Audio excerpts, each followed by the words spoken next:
She is. I was just listening to a song called Get Jiggy. Were you listening to a song by Will Smith? He sings?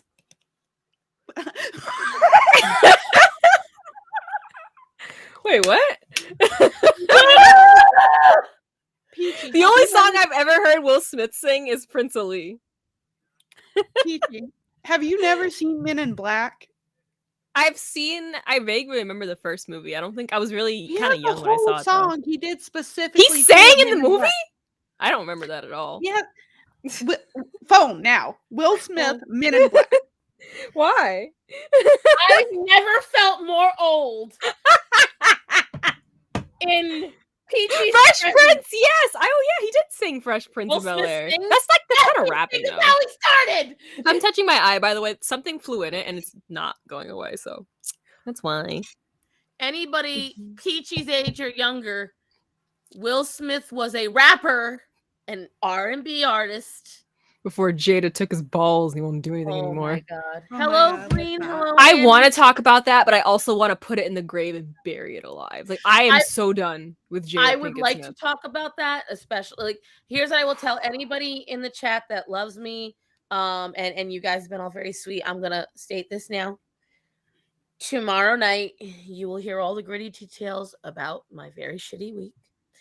But I do not want to make this all about me tonight.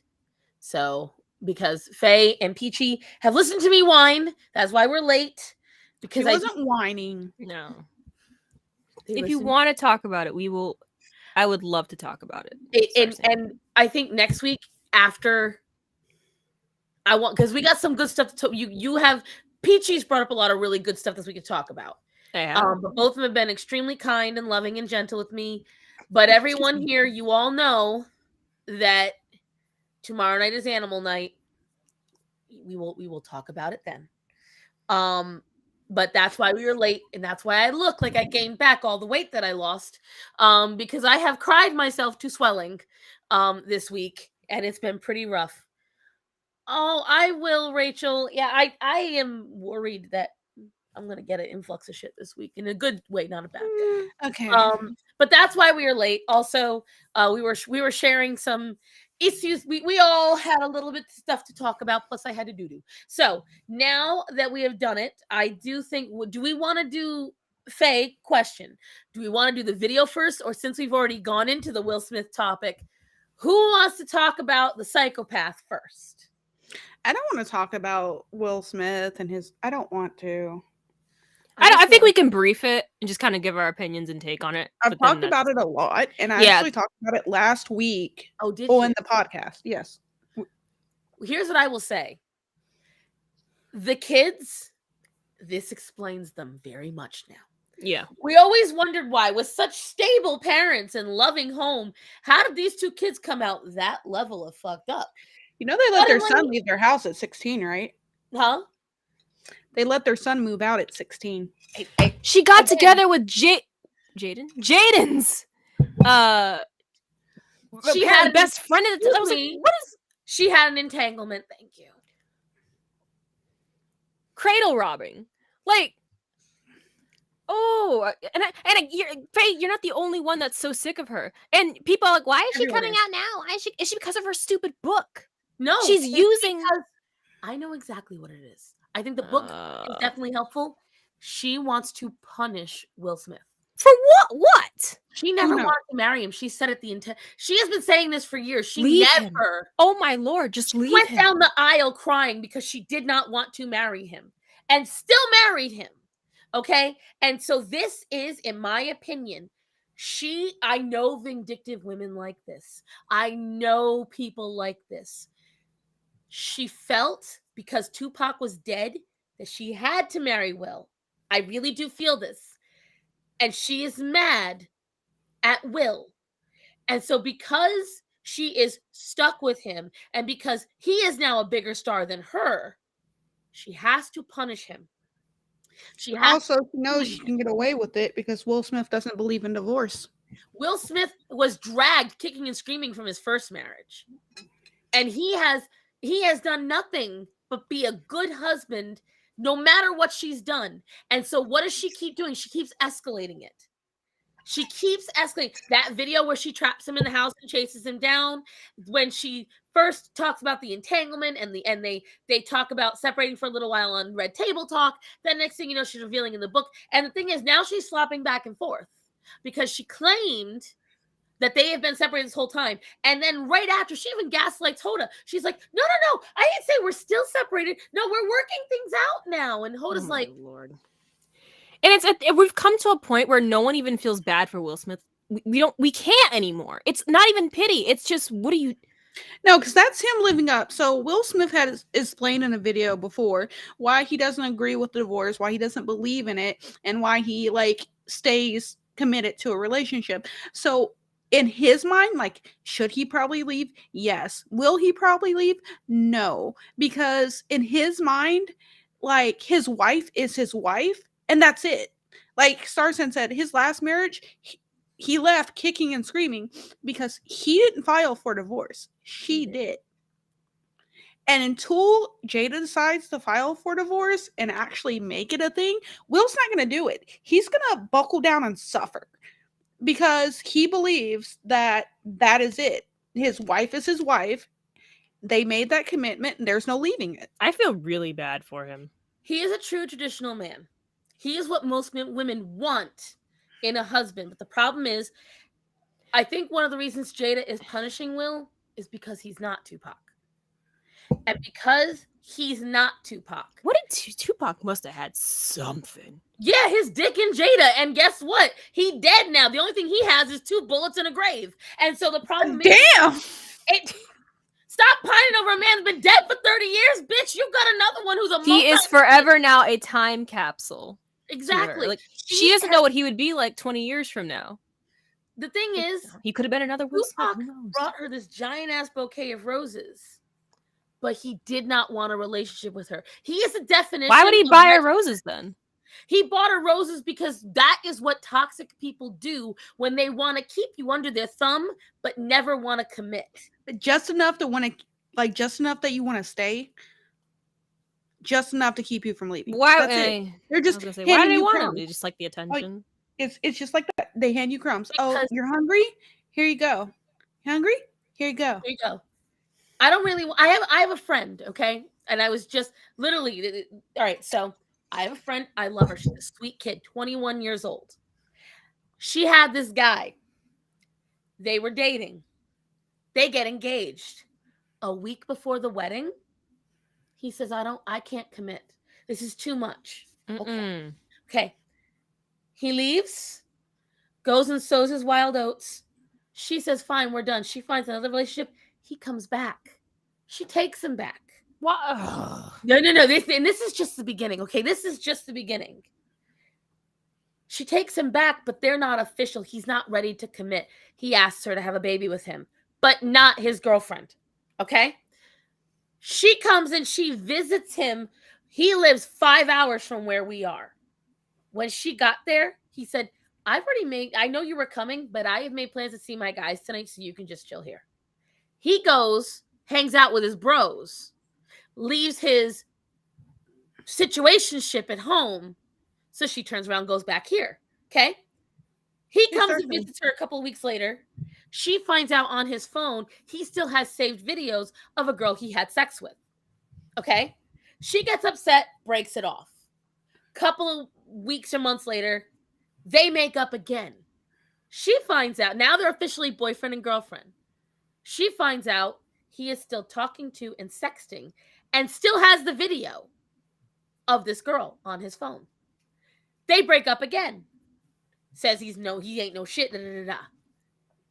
She takes him back again. This was only a couple of weeks ago. Finds out he is on Bumble and Tinder, talking up other girls. She broke off a few weeks ago. Guess who she's back with today at the beach? And she, when I tell you, is out of his league. She is a literal 8, and he is a 2 at best. He not good looking. He's not a nice person. He's not loyal. He ain't even that good in bed. But guess where he's got her? because how could this two keep throwing her back unless there's something valuable about him and less valuable about her? And that's what Tupac was doing. Because So it's a power trip. It's a power trip. When there are people who thrive off of knowing someone wants them. And they may even want that person back. But they love the idea that that person's never going to leave. They will give Or you have people who try to make the person stay. Back in high school, I was I knew this girl who I was friends with. And she was dating this guy who was a few years older than us. I think we were like juniors. And he had a baby with someone. And we're talking about like a younger child. And it was a high school teenage pregnancy type situation. So he had a baby, but he was trying to do the right thing and wanted to have a relationship with this child. And my friend kept getting her heart broken because every time they got back together, 2 or 3 weeks, they'd be broken up again. Why? The baby mama would not let him see his child if he was dating anyone else. So he'd break up with her. She'd be fine if he was single, find out that he was back with his girlfriend, cut him off from the child. He'd break up with his girlfriend so he could see his kid, be single for a while, get back, and it was just an endless cycle. Sounds like a Ross and Rachel situation. Yes, I felt bad for him. I feel bad for him just hearing about it. That is insecure. High school. It's high school, though. But the thing is, there are people I know that are my age still doing that shit. It is immaturity and it's insecurity. And the thing is, like, all right, let's see. So we got people talking about it. Esteban said this happens in gay relationships a lot. Had ex try to come back when I moved on? Yes, because they can't stand the idea of it. Let's see. Had a toxic dude that tried doing shit like that, and I was like, we done. Went on a dating track star, and he tries moseying up. I straight said, why are you here? We broke up months ago. And that's something like, you know, you will find. I had a guy that was chasing me hard when I was with Just First with Starman. And he and I were really close friends. Like we had become very friendly online. And he started making very serious sexual advances towards me. And he was only like an hour or two away. And I was like, I am in a committed relationship. We're planning on getting married. You can't be talking this way.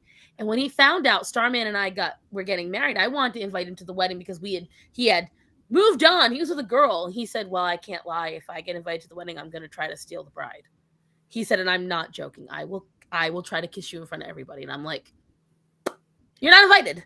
And so it's like some people find a relationship, Peachy. They're great. I have a similar story. Good Lord. Hey. I have a similar story. Oh, tell me. Show me. Tell me how cruel the world is. And Aaron Yeager was right. So it's not an ex, mind you. But did I ever tell you the story of me trying to invite my mother to my wedding? Ooh, oh God. How did that work out? Kiss you at the wedding and steal you? No! Speaking of her nightmare in her nightmares. Speaking of her not making it to my wedding, I remember specifically saying, because I know the type of shit she'll do. It's like, hey, I'm getting married. Do you want to come? Yes, wants to come, blah, blah. I was like, I'm going to invite you if you can keep your mouth shut. That's what I said to her. If you can go the whole day without causing a problem and keeping your mouth shut on my wedding day, you can come. You know what she told me? She's not coming. People who are controlling can't help themselves. Sorry, Starman did the cat boxes like literally a half hour ago. This room smelled bad. But some things never change. Agent, you stay right where you are. You don't leave my Twitch chat. Tell you could leave my Twitch chat. Lico, you come over here, baby. You stay in my Twitch chat. Except for Aaron. No, Aaron even came over here too. But no, here's what I will tell you, because it's relationships can be amazing, and there's two. Can they though? They really can. really can be because, like, for instance, I've got my nephew's girlfriend. Because my nephew's in the Marines right now. He's about to go through one of the hardest whatchamacallit Training? trials through the Marines. His little girlfriend couldn't even wait the 14 weeks while he was on break. She'd been running around. His mother is a teacher at the school, so she's been skipping his mother's my best friend's classes, so that way she couldn't get caught fucking around with another boy in school. Okay, I actually have a question. What possesses people to do that with army men, soldiers, and specifically who go away for weeks on end? Like, I genuinely can't wrap my head. I've heard stories of people saying, "Oh, we've been in a relationship for like 2 to 3 years, and he had to go away for a few weeks, but then she slept around him." It's like, what possesses people to think that's a? Because they pick immature people. If they think they're not getting what they need at home and they're gone, they can do whatever they want. Some people might have that sort of agreement. Hey, I'm going to be gone for like 2 months. If you want something on the side to handle your needs, go ahead. I have a friend. I will note my nephew did not have that agreement with her. Yeah. I have a friend who was in a similar situation. Oh. Ooh. And listen, if that's how you want, I do not think it's a good choice, but if that's how you want to operate your relationship, fine. That being said, what it comes down to is they are all young. These are all under 20 kids. Okay. He wants to marry this girl. They ain't even been dating a year. Okay. Oh. And that is peachy. In my opinion, from what I've seen, a lot of young military men find one girl, okay, and they like her a lot. And because they're young and it's hormones. They like her for her personality. Yes. She has a good personality. Yes. He thinks he's in love, doesn't care about all the facts, and that's when they put a baby in a psychopath, and then they spend the next 18 years getting tortured by some girl. Immature red flags are immature red flags. And the thing is, parallel that with my best friend's adoptive son and his girlfriend, who is younger than my nephew's son, okay? Mm-hmm. And she is in the same situation as my nephew's girlfriend. Her boyfriend is in the same training camp as my nephew. Okay? She is only 16, this girl. Has been loyal. Has got a good head on, doing good grades, sending the boy letters. She is planning her college. She knows what she wants out of life. In my opinion, this is why I'm coming to this, is because the girlfriend of my nephew comes from a broken home. No offense to broken home girls, but not only did she come from a broken home, when she got adopted into a new home, the new parents, they don't work. They take off of everybody. They have handout from everyone. What are you going to give me? What can you donate to me? I need welfare, EBT, Section 8. And they believe stealing's okay. They believe doing a little bit of drugs is okay. And so you've got a child who has no control at home. She has no foundation at home. She has no one telling her right from wrong. She is I'd been separated from my fiance when I had to go to embassy. My mom had cancer and we both didn't sleep. Yeah, but that's what's saying, Esteban. Some people can do it, some people can't. And some people just do it. I firmly believe when you have because her birth mother, massive drug addict, massive alcoholic. Her adoptive mother doesn't give her any foundation, doesn't give her any structure, doesn't give her any goal. No, this is what you can achieve. This is what you can do. See, if you don't find any way of strength and self and self accountability, which is girl lacks any, I do believe that stems from good parents. Like, Peachy, I do think your mom took it to the extreme, but your mom pushed at least accountability into you. Yeah, I'm not. Yeah, I agree. My parents, the whole thing, Faye, but they are good parents. Yeah, Faye, you had, I believe you said your grandmother and your dad were people that pushed accountability into you. No, I said that's basically where I learned not to be a total bitch. I mean, you aren't. Faye's been super sweet to me this week. I will say the two people that roast me the most are Faye. Well, three. Chaco, Faye, and Bublito. Do you know the 3 people outside of my close friends and family who have been sending me little messages all week and being very sweet? The 3 biggest roasters. So you guys all told on yourselves. You all told on yourselves how much you actually like me. I mean, I wouldn't talk shit if I didn't like you, so I'd just say nothing. That's true.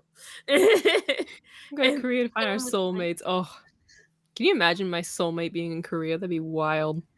Hey, listen, he'll find you eventually. But that's the point, is that I am trying to work up the courage to ask someone for we're both invited. We were both invited to a wedding. And is there a boy that you like? I never said this. Oh, yeah, kind of, sort of. It's a kind of. Give me joy. Tell me about the boy. No, hold on. No. I need his name, okay, his address, and his social security number. No, Faye, we already know who to ask. Go find those dudes from Kick last Monday. I'm sure they'll find all of them. Oh, what happened on Kick?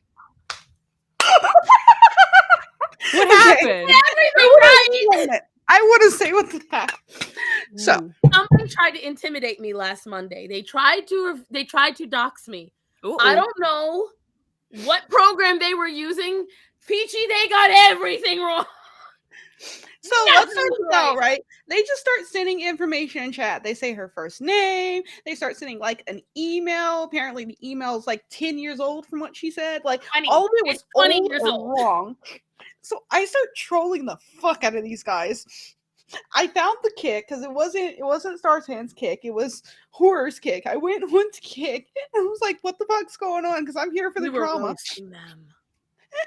So they were all like, okay, sending all this information. I was like, hey, you want to find out what's really impressive? What state am I in right now? I've said it plenty of times. Don't care.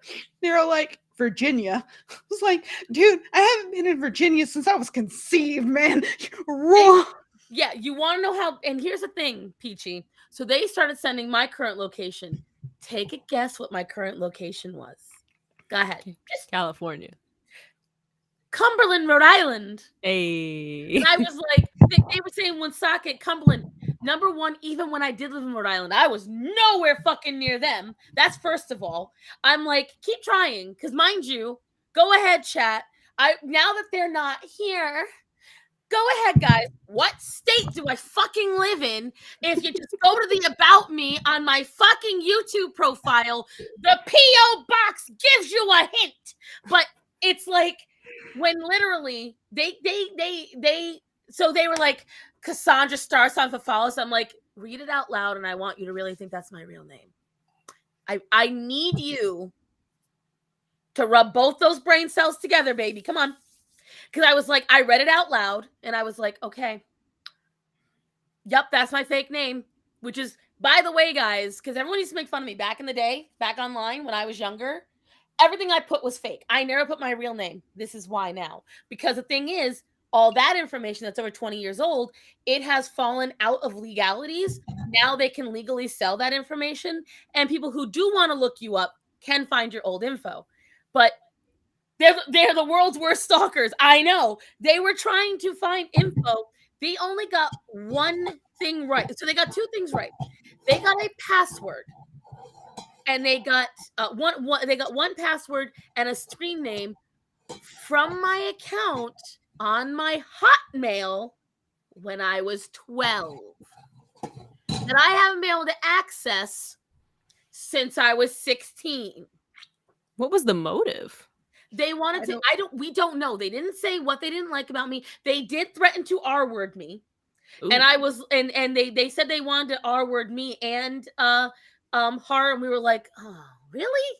You sure? Yeah. I mean, you gotta find me first. Starzan's channels, like none of her channels wasn't on hers, it was on hers. And then I continued, right? So they like, oh, it was Virginia. Okay. I was born in Virginia. They didn't even have the town, right? So I was laughing about that. Then I was like, okay, what's my first name? Because my friend that came on has mentioned my name. Anytime my husband walks in, he calls my name. He has my name. Like, my name's out there. It's been said. My first name has been said. So I was just so like, okay, you really want to impress me? What's my first name? And they give some generic, like, stupid fucking name. I forget, it was like Stephanie or something like that. They were like, it I was don't know, Felicia. Stephanie. It was like, Yeah, like that. And I was just all like, not even close. The next thing they're gonna do is hack my guy online account. I swear to God. Like, when I tell you guys, they were so bad at it, and it got so hilarious because me and Horror and Faye were roasting the fuck out of them. They gave up. They just stopped talking. They were like, well, shit, this wasn't effective at all. Really? Amazing how that works when you don't do it right. It's amazing how much how courageous people feel behind a computer screen, thinking that nothing will become of what they do. Rachel, because I have a feeling if they consistently keep doing this to other like Twitch streamers and whatnot, they'll eventually get caught.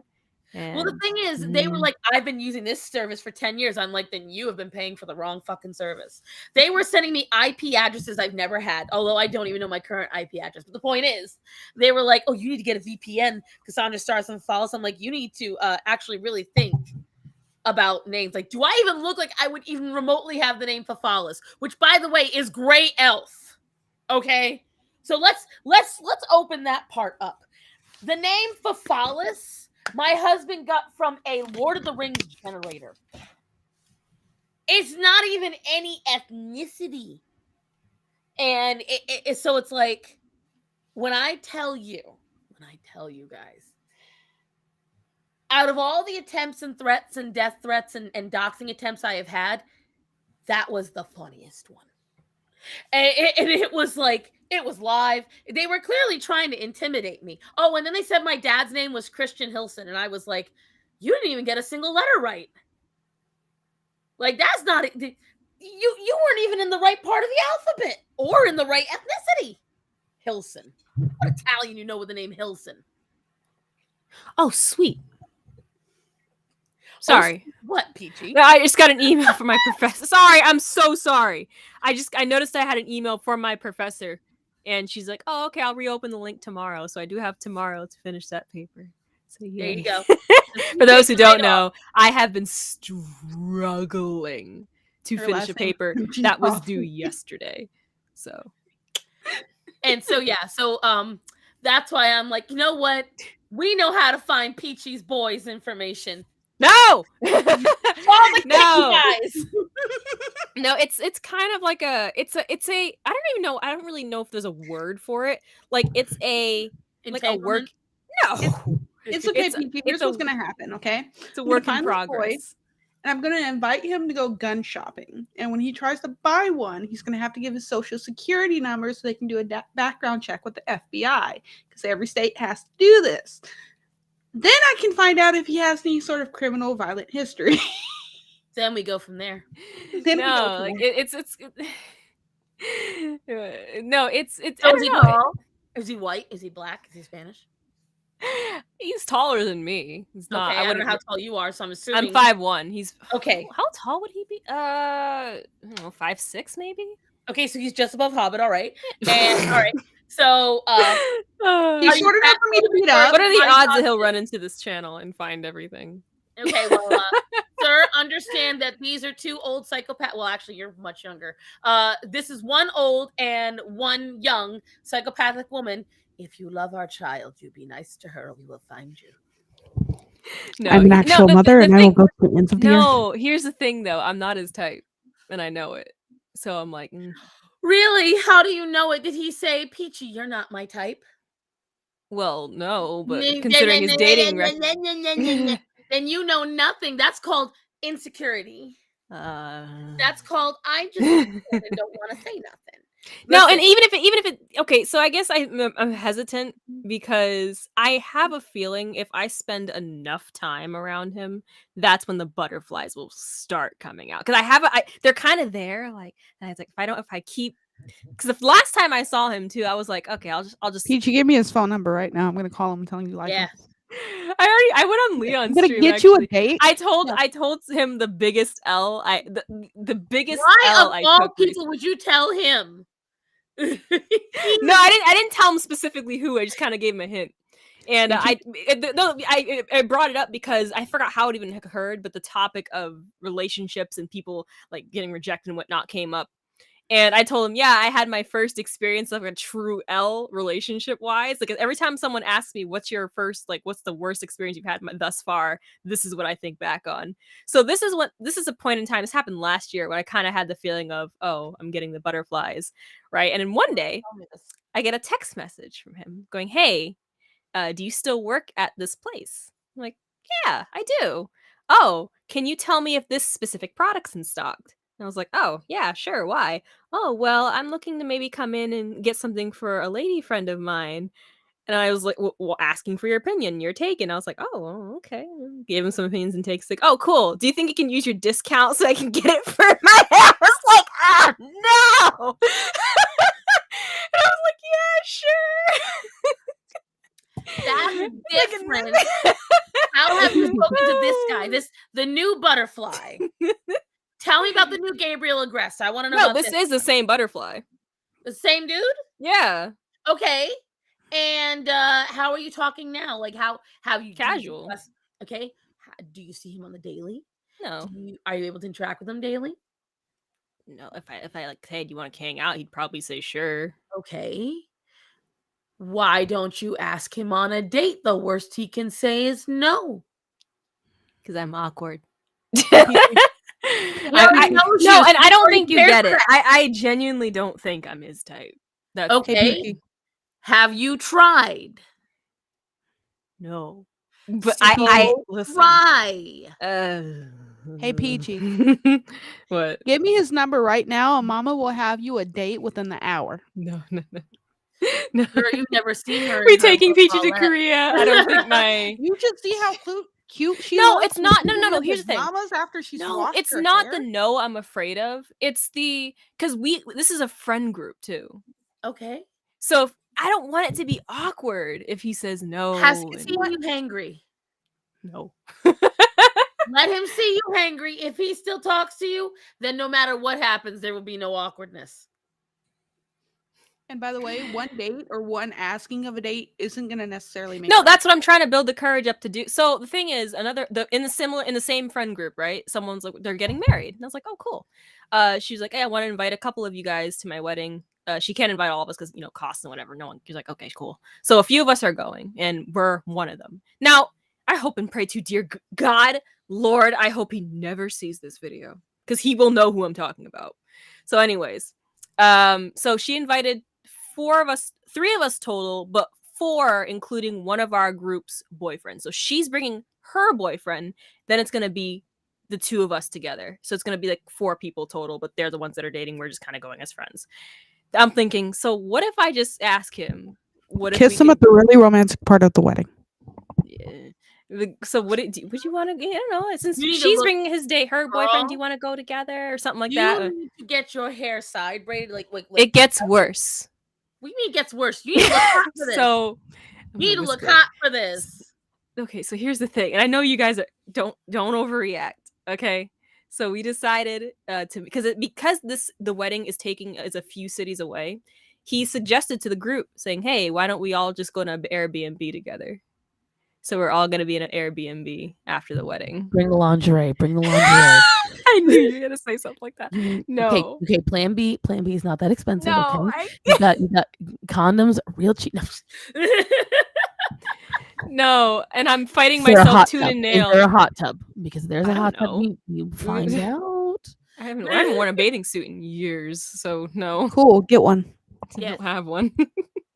It's called Amazon, babe. No, but I've been fighting myself to either if I should buy a new set of pajamas or not, or like I don't know. I was gonna take my little Peanuts pajamas. Not only should you buy a new set of pajamas, you should get a matching robe.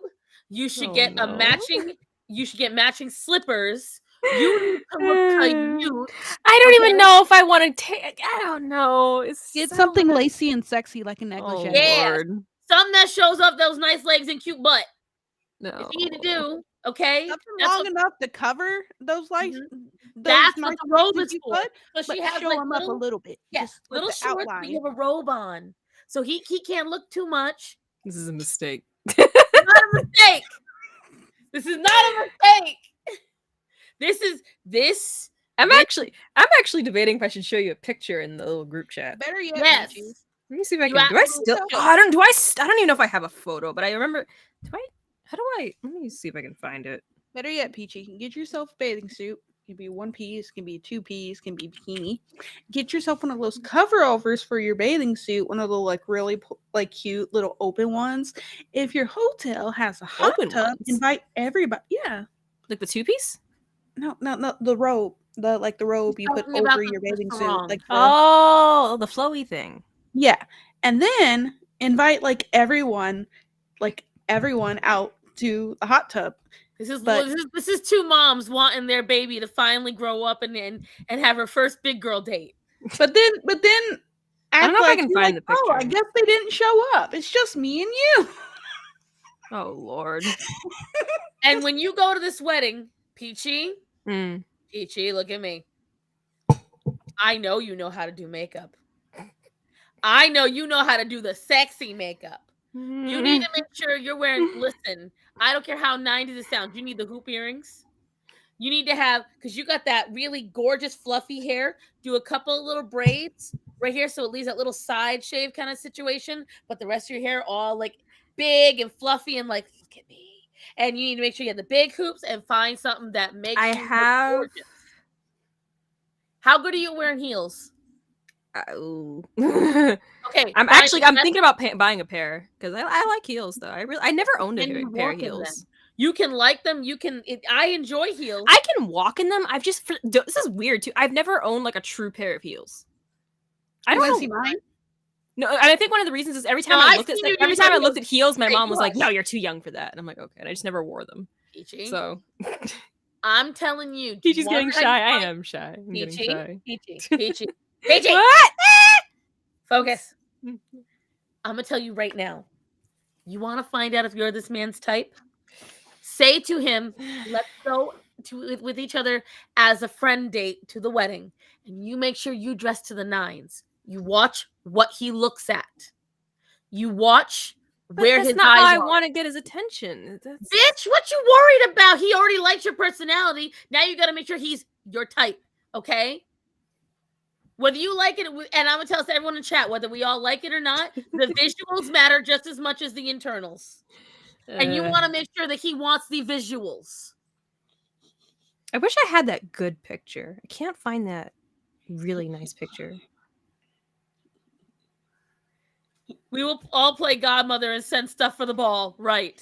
All right, I have this picture I'm going to show you. Faye's about to show you the heel. I'm gonna do a close up of it. I'm gonna circle him. Faye's about to show you. Oh, those are really cute, actually. Those are not wedding shoes, young lady. No, I know they're not wedding shoes, but they're just they're really cute.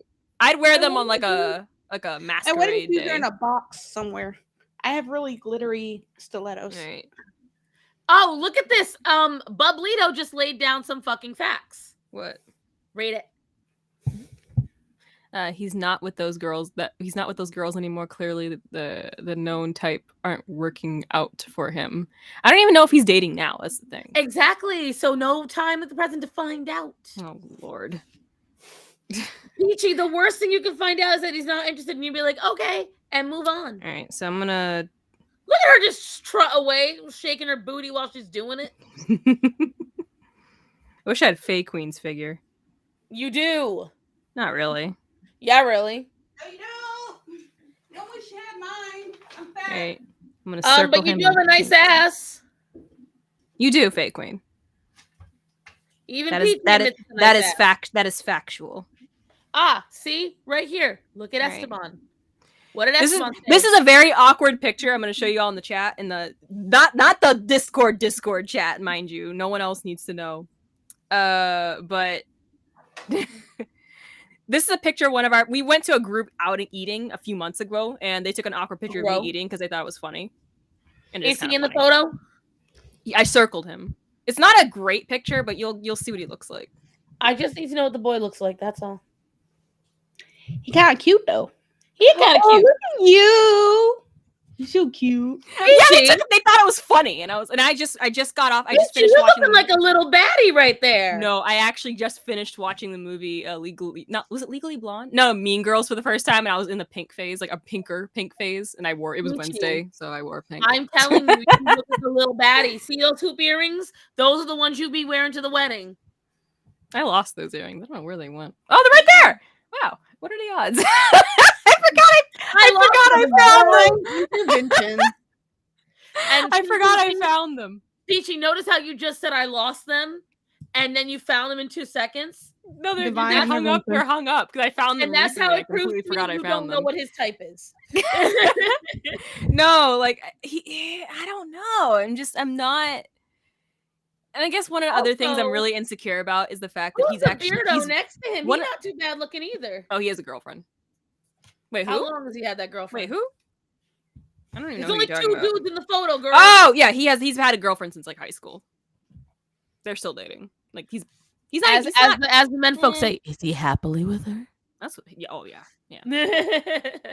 Desert Jack, it's you made gross, everyone cry. This Aw, baby. No, but so yeah, that's him. And there's a really nice photo. I don't know. I was gonna keep it, but I felt really awkward about it, so I deleted it. So Peachy, this is a cute photo. Oh, Drew Bledsoe's above you. Yeah, my brother's in. I just cropped him out. But I want to know what the bro. You want to see what he looks? Yes. All right, give me a minute. Yeah, oh no, it's not. Why isn't it? Wait a minute. But as I was saying, Peachy, there is literally nothing for you to be worried about. I didn't write. I know you didn't. Oh no, Jack, I know you didn't write that. I've been avoiding that video, so I know that video. He's to my left. And the very first time I saw it, I was actually holding Zorro, and I cried then because I knew the day he passed away. Yo, your brother kind of cute. He's single. I was gonna hear that rolling through my head, and then you sent me the email, and everyone in my job was crying. Like even Honest Tom read the email, and he went, "Dang, now I'm gonna crying." Peachy, just asking for a friend. I got the power of God and anime on my side. Be gone. Nope. Yo, and who's the dude with the glasses in the very forefront? Who dat? Who? Him.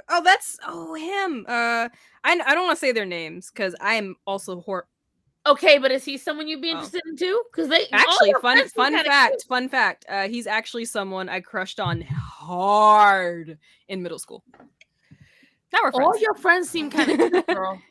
No, they don't crush him anymore. Why, has he got STDs? Like, what's wrong? No, he's just not my type anymore. Mm-hmm.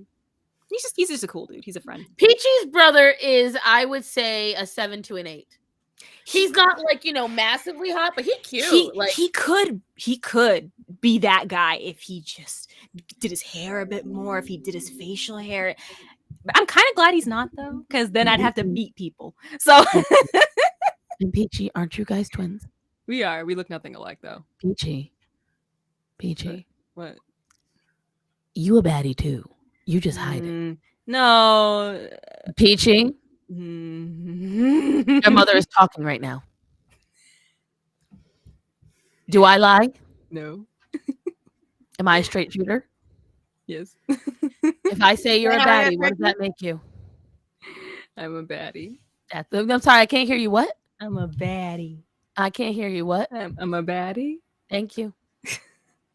Seems like Peachy has a bad habit of what you just said. You're a straight shooter, Starsky? I'm a straight shooter. Is that how I got pregnant? No, and then one of the reasons why is because how I was raised, I was kind of raised to just never really think about this stuff, and if I ever did, it would always be pushed to the back of my mind unless it was really bad. Yeah, so I'm trying to grow into it more and accept it a bit more, and that's why. The thing. I fully accept that on most days I'm a solid 5. I fully accept that. I know that on fall days when I'm not crying for a solid week, I can even be a solid 8, depending on the day. Put me in makeup and the right outfit, I can shoot straight up if I really need to, depending on the day. I am very honest about how I look. I'm very honest about how others look. And I can tell you right now, because you've been reading too much. No, ever since I started, it's usually when I start streaming in this area of my room, my eyes and whatever. And I think it has to do with the fact that my computer, there must be something coming out of it, like dust and whatnot, that's irritating. I was gonna say, do you have a exhaust fan for the AC? It does, but I think I'm gonna have to clean it because it's not doing its job. And every time I turn it on, it gets really dusty. So I might have to just clean it at some point. Do you guys want to see what I'm gonna be for Halloween? We can be for Halloween. Hold on, because Potato Gamer just asked. And I figured I can show you guys right now what I'm going to be for Halloween. I told my husband he has to hand out candy because I'm going trick or treating. We don't get any trick or treaters around here anymore. We used to. There's Jehovah's in my neighborhood. Well, in my whole town, a lot of Southern Baptists don't like Halloween because they don't understand it was started by Christians. So, Edie, you're such a fucking liar. I have seen Edie. Trust me, guys. I love Halloween. Halloween is one of my favorite holidays. Edie is a solid 6 to a 7 when she's dolled down. When she dresses up, she an easy 8 or 9. Ooh, she a snack. Yeah, she got the whole ass package. Trust me. She just don't. She got an important job, so she don't want nobody to see it. I don't blame her. Should I do the full thing? If anyone needs to date anyone, my sister needs to find a boyfriend. Your sister? Yeah. Doesn't your sister have a baby? She does. And she lives in Atlanta, of all places. She needs to move. He's Polito on Star Son's behalf. Hold on. As a matter of fact, chat, my birthday is in 7 days. I want to see gifts from all of you. All of you. Happy birthday! Oh, is it going to be Saturday? Actually, you know what? It's 7 days. It'll be the next podcast, I believe. Oh, 7 days. So yep. Birthday stream. Yep. Oh, your birthday's the day before Halloweeny. No. Is it on Halloween? No. Because in 7 days, it's the 30th. No. It is. For you, it is. For me, it's not. Oh, she's in the past still. What? It's not midnight for me yet. I'm an hour. Right. You live in a different times. Wow, She'd my be the my brain could literally not put that together. I was like, what? Does she live in the future? Like, what's going on? We live in the future. She's in the past. What is that? Are you gonna be? I'm gonna guess a witch. Ooh, a witch. I just bought some Wet n Wild black lipstick. I haven't tried. But Thurston, I thought you were wearing a costume. I didn't say I was being a bitch. I said I was being a witch. Okay. Tomato. Yeah, right? I'm trying to get the full thing into costume mode so you can see it. This thing cost me $100. It's a very pretty hat. Oh, it's got so many pieces. So I got to get them all together. Hold on. It's got all these bits and bobs. A bad witch, right? Are you a good witch or a bad witch? I'm a good witch. Cassandra Sanders. Damn, who said that? Mitchell! Ow! I'm actually mad I can't find that picture. And yet I'm still not mad at it. That was a good one. Dang, Mitchell.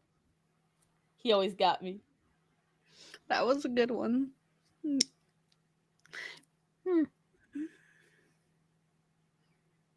Peachy, did you get the joke? She got the joke. She ain't listening. No, Cassandra Sanders. I don't get the joke. What? You don't get the joke? No. Oh my god. It's from Hocus Pocus. I've never seen Hocus Pocus. Oh my god. We're watching Hocus Pocus. I wasn't allowed to watch anything with sorcery back then, and I just never had the desire to watch it now. We're watching Hocus Pocus. It's on Disney. We're watching it. No. Yes. You like it. It's a good movie. I remember trying to watch it, and I guess I zoned out because I don't remember it. It's a good movie. It is a really good movie. It's good hot trash. We like hot trash. Yeah, because I remember telling someone I've never watched Hocus Pocus, and the people went, "Oh, you've never seen Hocus Pocus?" I was bullied into watching Mean Girls, and I really liked Mean Girls, so maybe I'll watch. I'll like a Hocus Pocus. So that is really pretty. There's still more. Hold on, there is more. Oh my goodness. She's wearing a whole ass. If it were just pink. She sells them in pink. For some reason, Lil Nas' music just started playing in my head. Fuck. I couldn't tell you a single one of his songs if I tried. I'm like, I told you long ago, that specific song. Oh, We're on that a one? road. Got I more got going what on. you're Hold waiting on, for. hold on. Because he wears it. Maybe it's because he wears pink, and I don't know. Ain't round for. Oh wait, we can get. We can get demonetized. Let me stop now. YouTube just shut me. YouTube, you took Blue's Clues. I'm so mad about that. I'm still salty about that. We were just talking about that before you I am showed up. so mad. I'm still salty that it happened. I just wanted to see Steve. And Steve makes the world make. Steve made me happy. He still makes me happy. I hope he's doing okay. Steve. He got Oh my god, PG. Well, that's just PG. I love Hocus Pocus. Never seen it. Oh, Desert Jack has never seen it either. Time to bully you to watch Hocus Pocus. I get it. You'd have to bully me to do stuff. I'll make her watch Hocus Pocus. I'll do a watch party in her Discord to make her watch it. Oh gosh. Hi Puckles, what's up? What's up, puppy? Oh, by the way, Peachy, Hmm. what day do you want for us to call so we can take care of that thing I talked to you about? I thought you made a Saturday date to do stuff. Yes, but remember, I said you should probably have your sheet done by Saturday so I can input it into the game. Oh. That'll take, because I can do the sheet by myself. Like I can do it No, I want to like make off, but to make everything like the way that you want it, it probably take us like 30 minutes. What's up, baby? They're talking about D&D. No, I know. I'm trying to think of a day. That's the thing. Even nobody else knows. You girls are talking in code. I think my midterms just ended. So, and by the way, just for those who knew, I probably bombed mine. So, yay. Let me look at my schedule this week. Give me a minute. Yeah. I know. I didn't have time to look at it. Let me see if there's anything. Oh, I hate those things. 1, 2. So, I could probably make some room. What about Wednesday? Wednesday sound good? What time Wednesday? What time do you? What time would you be available? I'm not late at night. Like maybe roughly in the evening or afternoon. I could do afternoon. I do have D&D myself on Wednesday, so I have to leave. What about Thursday? Thursday works. Okay, Thursday, 2 p.m. I mean, if you want to do Wednesday at the same time, that works. I have D&D. Whatever's free for you. Like I don't want to stress you out or anything. Thursday works too if it's earlier in the day. I have to for D&D on Wednesday. I have to leave by 4:00 your time. No, 6:00 your time. And then for Thursday, I have mom's group at like 8:00 your time. So like my stuff's like later in the day. So now you all know what my Halloween costume is. That is actually a very pretty hat. And it comes in literally every color you can think of, every style you can think of. I picked this one for obvious reasons. Star lace, star I'd dangle. probably order it if I, 1, had the money, 2, had the time. It has a star dangle on the tip of the hat. And I don't know if you guys noticed the underside. Where did you order that? Etsy. Ooh, I never ordered anything on Etsy. The girl hand makes all of it. She's gonna snatch the hat. I'm gonna tell you right now. And Starman has a matching mask. I have it up there from my brother's wedding last year. He and I are now going to be every year Celestial Witch and Warlock. I think I found it. Maybe? No, that's not it. I'll send you the link. Yeah, Etsy has some nice stuff. That's where I got my V2. Yeah, I never ordered anything on Etsy. Never And had so, a like, reason if to. you guys look at my fall drawing of myself. This is the hat that I based that off of. Oh, I think I found it. Is it by? Oh, that's a lot of money. Yeah, these are not cheap. $59. Ooh, they got it in purple.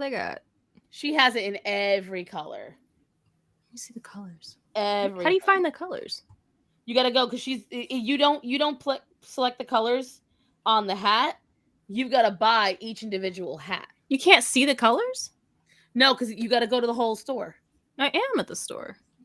Hold on, I'm gonna send you this. It's by because there's a lot of people that do this, but they're not all her. Oh, maybe that's why. Yeah, there's like that has to be it. Because this girl's from like Romania or something. There's black. There's Blue. Let me see. Yeah, this must be Purchases. Man, Okay, I would order this just to have it, not just for Halloween. This is gorgeous. You got to go to Boxin online. Hold on, let me You put it send. in Discord. Yeah. Well, actually, I'm going to share it on Discord and in the chat for anyone that wants to try to get this. And after this, then I could probably show Fae Queen the baby video that I think is appalling, and we can discuss that a bit because I still can't wrap my head around it. If anybody wants to go and get a hat like mine, there's the link. Gimme. This hat is now $80. It's not working! Hang on, let me copy paste. My computer's being weird. But she has them in every imaginable color combination. Ooh, that white one's pretty. Yep, she's got white ones with roses. She's got this big grandiose gold ruffled one. Oh, these are stunning. Oh my, she is she's talented. I will always. She probably lives out in a little cottage next to a little cupcake factory or something. I will tell you right now, if I like something, I will save up and I will get it. Does she make dresses? She makes capes. Because I always wanted to. If I ever could wave the magic wand, I've always wanted to go to a Lolita convention and dress like a Lolita. I wish I'd have known this for my wedding. I probably would have bought one. And she makes wands too, guys. She makes wands. Oh my lord. These are gorgeous. Which one would I want? I don't know. I would like the pink one, but add stars on it. More stars. Yeah, she doesn't do any custom orders, which is one of the reasons why I haven't ordered a wand. She don't need no custom order. Shoot, I don't blame her. Look at all this. Yeah, she doesn't need to. And if anyone complains, they need to shut their trap and order. Mm-hmm. Take it or leave it. Does she at have her stuff own on store Etsy. somewhere, or is this just on her? This is her store. This is her store. Oh my! And the thing is, this is chef's you kiss. can't whatchamacallit. You can't order one or two pieces. You have if you want other accessories, like there are other accessories that I want. I asked her, "Can I order them?" She said, "No." Oh, these capes. They are stunning. The Cape Verdean in me just begging to come out and speak in tongue, but I'd have no idea what I'd be saying. Okay, I just found something, and I have I love this one. This little pink fluffy one. You'll probably see it. You'll know what I'm about. Oh, Fae Queen found something. Hold on. You know what I'm about. Oh, this is gorgeous. This is look like a wind. Oh, I feel like a fairy princess. We have to show the chat. Gonna get religious on it for having a witch hat. We gotta show the chat. No, that's why I couldn't be a witch for Halloween. I want to be one. Shoot, if I could look like this, look all cute. Shoot, I'd be an adorable witch. Faye, that is adorable. But what you have is already perfect. Honestly, Faye, I wouldn't get anything else but that. No, keep the unicorn. No, it's not a costume. No, but that's something that people would wear for Halloween. That's I'd wear this on the regular. Shoot, I'd wear this just on Tuesday. The wand. Are you going to a convention? No, I'm getting some coffee. Like I really like this girl's stuff. I think she does fantastic work. I think that she puts a lot of effort into her stuff. She clearly. Oh my goodness, yes. Like, oh my lord. And she carries, like, you can see the hat that I ordered is at the very top. And it's obviously I've had mine folded up for a year, so I'd become an Instagram model just to model her stuff. Right. I'm not even lying. I do for free. This stuff's amazing. She does a really great job. And the thing is, a lot of what she makes you can't get in the US, or you're going to have to really know how to look. So I tried to find this stuff to make it myself. Is her name Laura? I don't know what her name is. I just know her. She's boxed online. Is this? I think this is hers. Does she make more? No, this is different stuff. Oh, this must be like someone's. Oh no, this is the reviewer. Never mind. My bad. I don't even know if I did a review. All I know is it was stunning.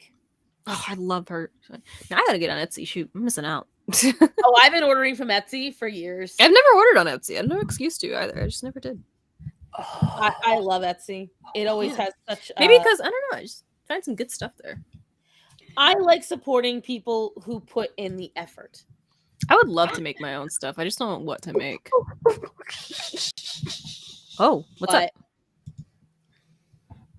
Aww. Cute. Oh, see, now that's just precious. You should do like a photo shoot and do this stuff. That'd be cute. I want $42. That sounds like bullshit. That's so cheap.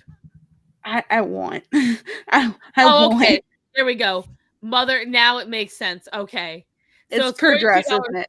Plus, but then once you click on it, it's $108. Okay. Ooh. Oh my eye. So you have to order each individual piece. The mother's dress is $108 starting in the small. The XL is $113.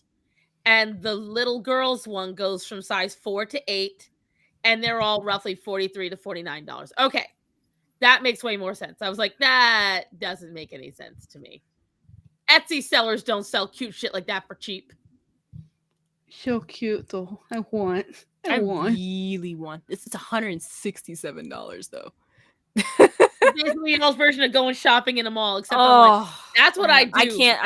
I can't window shop on Etsy. I ended up buying something else. Some of these items though that I'm seeing are definitely like bought from another seller and resold. Oh yeah.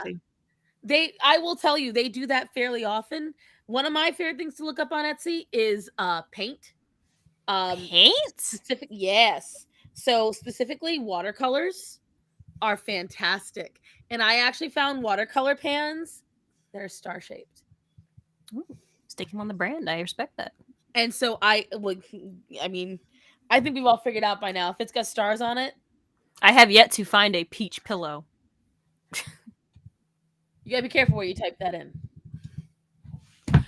Bring back the innocence of peach emojis, doggone it! They're fruits!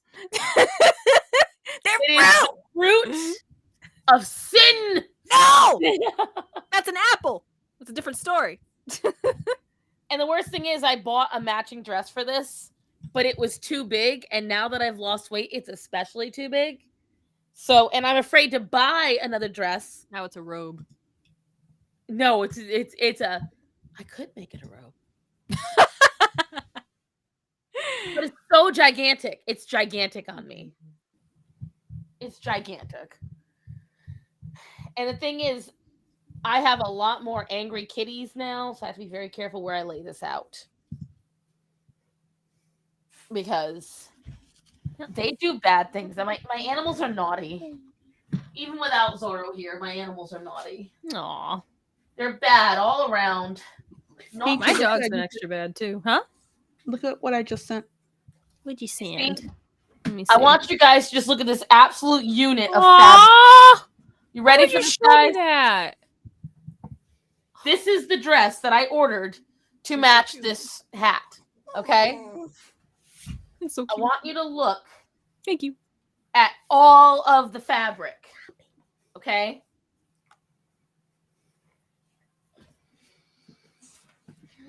No, baby.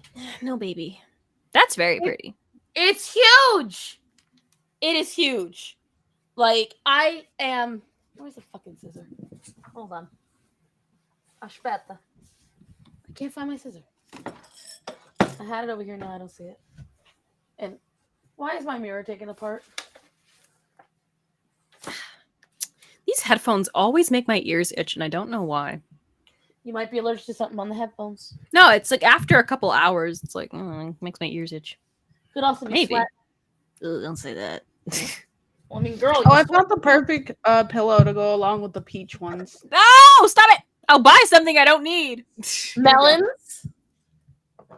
Melons. You can get a melon pillow and clam pillows. Clam. Oh, our sweet innocent child. You can get either a beaver pillow or a clam pillow. Either will work. You know what? I'm not even gonna ask. Nope. Oh, I ended up buying the Take a look at what I put. So another microphone. You could also get a Waltz roast beef or just a roast beef pillow. Okay, we get it. I mean, you didn't get it. I'm waiting. It's an eggplant. Oh, they have different shapes. They got peach. They got tomato. Got jalapeno. Your last one. There you go, Peachy. Good night. Got sushi. I need to Oh stop my browsing goodness. Etsy. Stop it! Stop showing me stuff on Etsy. I'm not buying something I don't need. Take care. Jake, of look, the last thing I Oh, sent. have I'm fun. Have a done. great day, Desert Zach. Thanks for coming. I closed that out with my tabs. Take a look at the last thing I sent. No. There's so much. Okay. There's so much. Peaches. And I would actually wear that though. I'm not gonna lie. I would actually buy this. The pink one specifically. Peaches. Hey. I can't believe this song was such a hit. Yay, listen, that's called licensed music, young lady. Oh, you're right. I'm sorry. It's YouTube. I'm sorry. That's licensed? Good Yes. lord. It's Nintendo. What do you think? Yeah, okay. Anyways, you want to see a baby drown? No. No, why'd you say it like that? It's not. No, it's not an actual baby drowning. It's not. I over exaggerated it.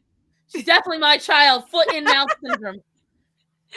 No, this is okay. So this is a video where I found on my YouTube algorithm. For some reason, videos like this keep popping up, and I don't know why. I think YouTube just knows I want a baby, so I get all this baby stuff thrown at me now. And Fake Queen talking about. I think it's Fake Queen showing me pictures of babies, making me want. You want a baby? You want a baby? I can ship her to you in 3 to 5 days. No. That's too much money. No. So, anyways, so this is a particular video where after they have a couple weeks sessions of babies learning how to swim. So this is like a ritual they have after everyone's graduated. All the babies have graduated. I'm going to show you. It's a short video. How do I show the chat? Do I have to show you? Okay. Ready for this? Let me know if you can't hear it, by the way.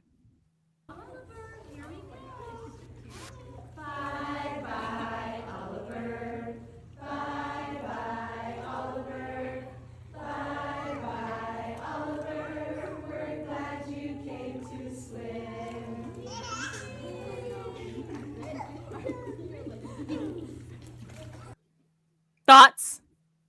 I mean, all I saw was a baby floating on a raft like it was Rose and Jack. It feels creepy to me. Okay, it sounds very, very cult-like. I don't know why. Watch children's programming. It's just creepy. Bye, Oliver. Okay, bye, episode of Coco Melon. I've never seen Coco Melon before. Okay. If you want to talk about it sounding like very creepy and like culty, It does. Know what else would probably be similar that you could say the same thing about? What? Happy birthday to you. Happy. That's like the same that was thing. like the most. I didn't know you could be offbeat on Happy Birthday. How did you even achieve that? How did you achieve? A rare peachy roast. No, like I am genuinely stunned how you went offbeat for the song Happy Birthday. How did you even do that? So here's the thing. I didn't know that was a possibility. Remember, Oliver, who they were singing to, was like 6 months old, okay? So that is so when I was babysitting, when I was a nanny for a while, I got in the habit of leaving Cartoon Network up on in the morning because Craig of the Creek would come on, different shows would come on. And then last fall, a thing called Cartoonito premiered on Cartoon Network. And the kids loved it. It was perfect. Played all these little kids shows. And it also is great for the dogs and cats. And so I've absorbed quite a bit. Oh, she out. So I've absorbed quite a bit of kids programming by proxy. Because when I come home, whenever I have to drive Starman to work in the morning so I can take the car to work, I come home and Cartoonito is on. And I will tell you, for as long as I can remember, because let's go back, fellow millennials. I love you. You love me. That's the song playing. Stop it, Fake Queen. You're breaking my heart here. Look at any of these Literally the song that's playing in her nursery right now. as like her lullaby. Yeah. It's just like the instrumental, like. So it sounds creepy. That's because remember, these are little babies, and what they're trying to instill in a very young child. All right. That is very soothing. I'm turning it down. The thing is, what they instill in those children, because these are, I am a firm believer in the drowning lessons, because, and I know it sounds iffy, and especially things because, again, we have to remember Peachy has not been exposed to much in life. I knew about these lessons when I was in high school, and what they are is they have saved thousands of babies' lives. Because one of the number one things that kills young infants below the age of 2 is accidental drowning. And why that happens is because we were saying it off camera earlier. A lot of parents who are new parents and young, when you have an infant, and Faye can probably attest to this, you're not really worried about your 6-month-old infant opening your front door. So you kind of get in the habit of not really paying attention to your child opening a door. So when that child first becomes a toddler and is walking around, they have been observing you for their entire life opening doors. Kids tend to, with less attentive parents, or even just parents who are burnt out, it happens to attentive parents, unattentive parents, either way, a little child gets out. Wait for 1 second and make yourself a sandwich. And you blink, you pee, you turn to get them a snack. Toddlers are impulsive, and the idea that passes their mind is a great idea to them. So and they're fast. In the blink of an eye, a kid can be outside and then be in your pool or in the creek or a river or a lake. And the thing is, if you are not quick enough, because children are very dense little creatures, they don't float very easy, and because they panic. I'm sorry, my dog. I gotta let me take care of that. I'll be right back. Continue talking, by the way. She gonna miss the point now, but yes. Because these are small creatures that are panicking, they tend to not make it because these are kids going, they're trying to call for help. They're crying. They can't control it. You have to put yourself in the mind of someone that only knows how to scream and panic. They can't rationalize anything else. They can't calm themselves down. A toddler will lose their shit if you give them a blue cup when they wanted a pink cup. Or they'll lose their shit because you gave them the blue cup that they asked for. So you're expecting this creature to now rationalize, I'm in water. I can't flail. So what do they do instead? They have created these lessons that teach infants from a young age not only how to swim, but also they test them in every outfit, in every situation, even in some different temperatures, to calmly and swiftly turn themselves on their back, keep themselves afloat, and spit out any water in their mouths. So Peachy, when she talked about these videos, was very upset when she saw how they test these children, because it is very much a yeet the baby kind of situation. They toss the child in, oftentimes fully clothed, because one of the worst times and one of the least attentive times for parents to notice is in the cold months, because that's when you're not outside. That's when you're not, used to going out there. So it's not your first inclination. And cold and heavy clothing make it 10 times more difficult for a child to be able to right themselves and be okay. So they have to make sure they do what they call the winter clothes test. And that's literally, they put this child in heavy, fluffy winter clothes. And what's crazy is Faye Queen showed me this outfit today.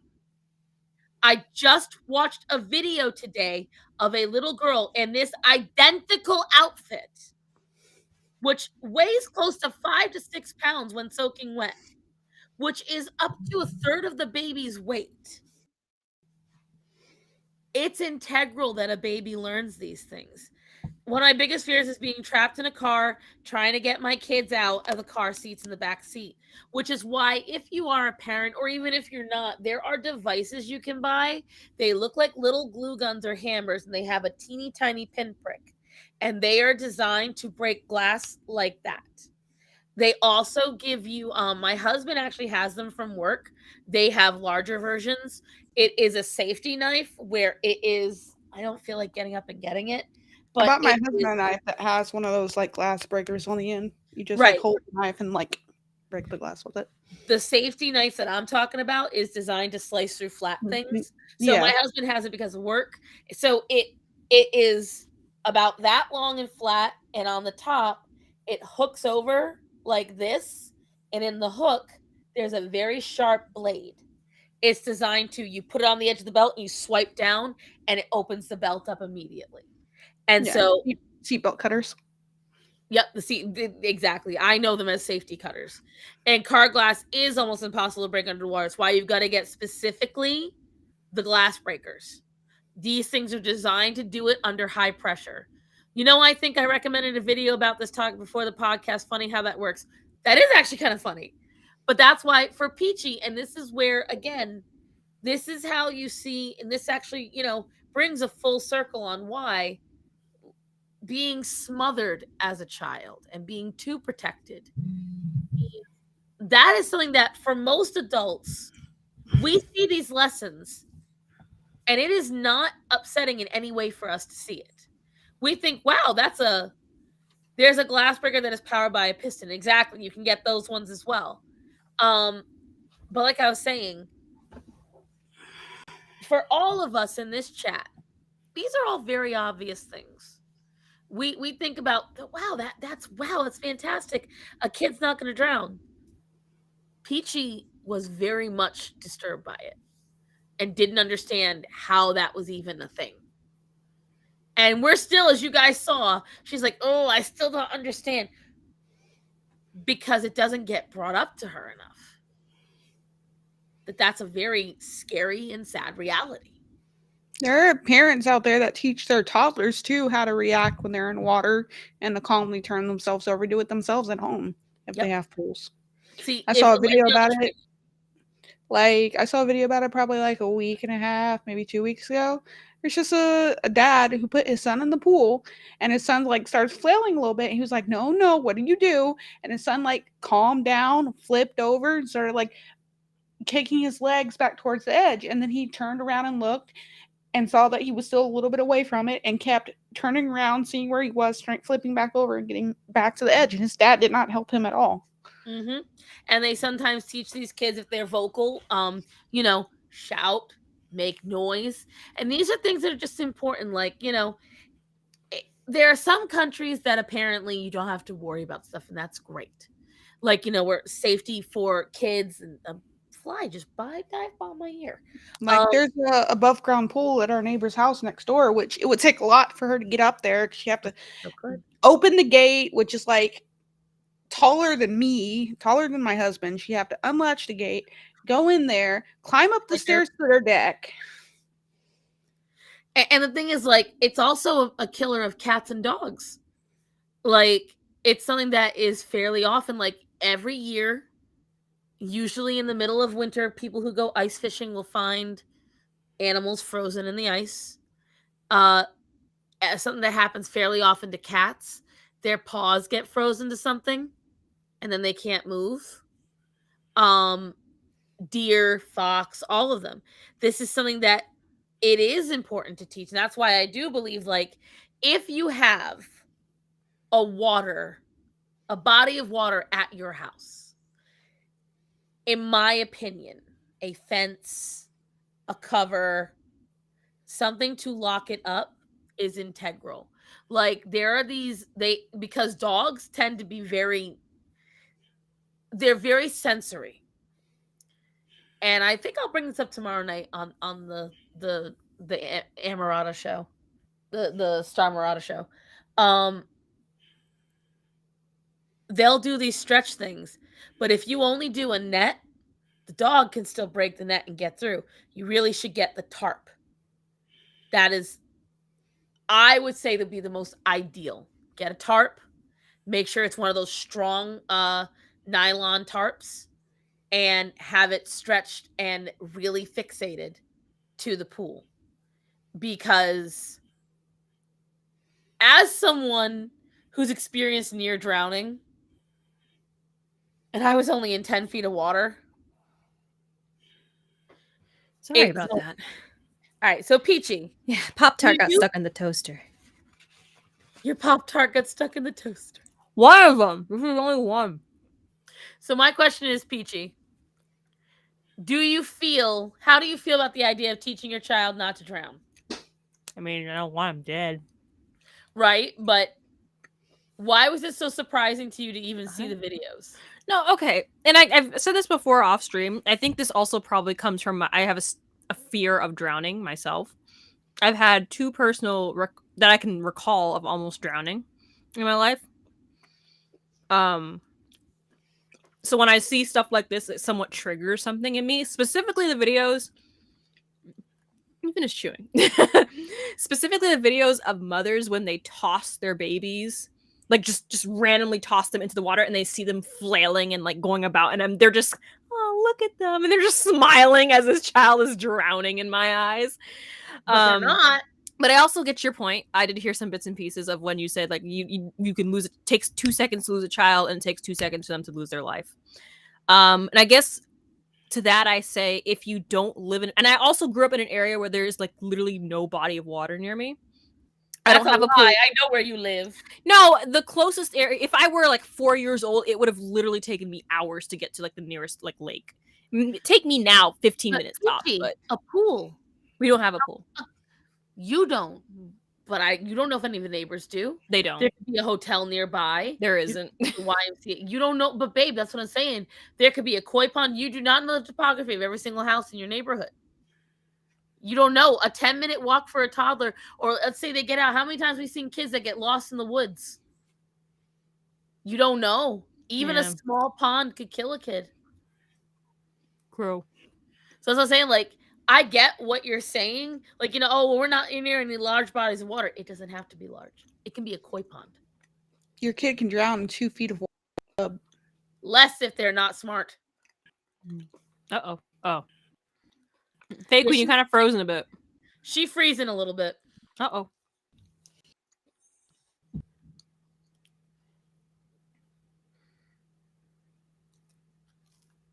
Ooh.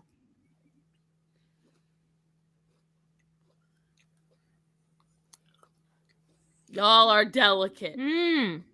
Rachel, are you sure that is this life and not the last one? You just remembering it? I'm just saying.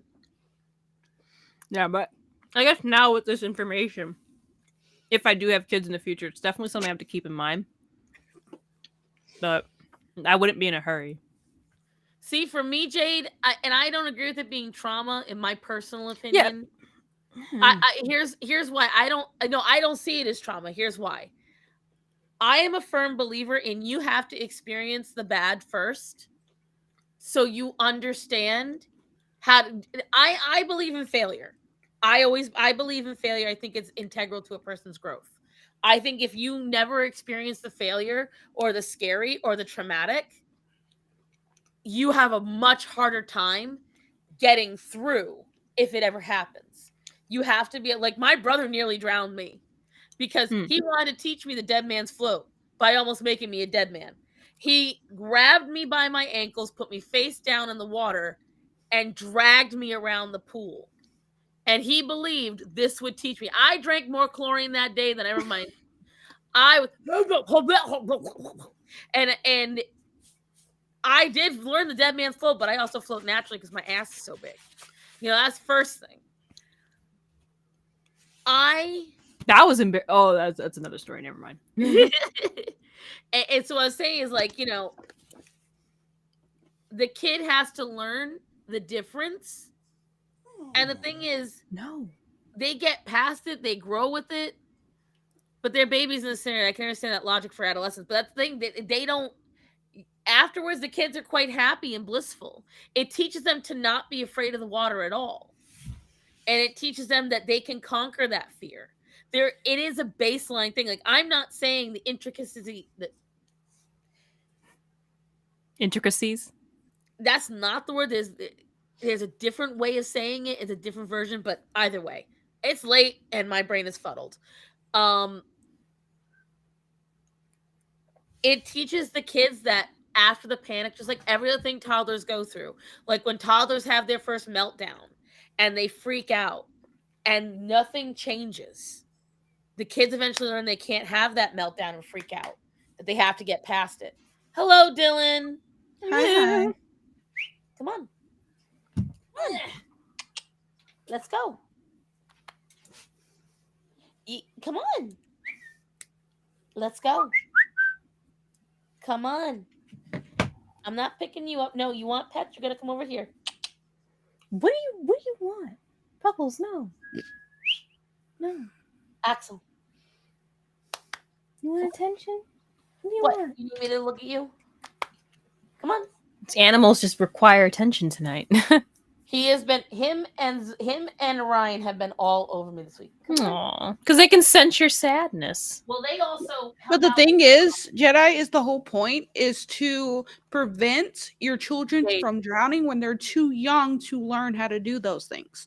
When they're in full clothes, not when it's they're meant to replicate. Because the thing is, Jade, it's not just tossing the kid in.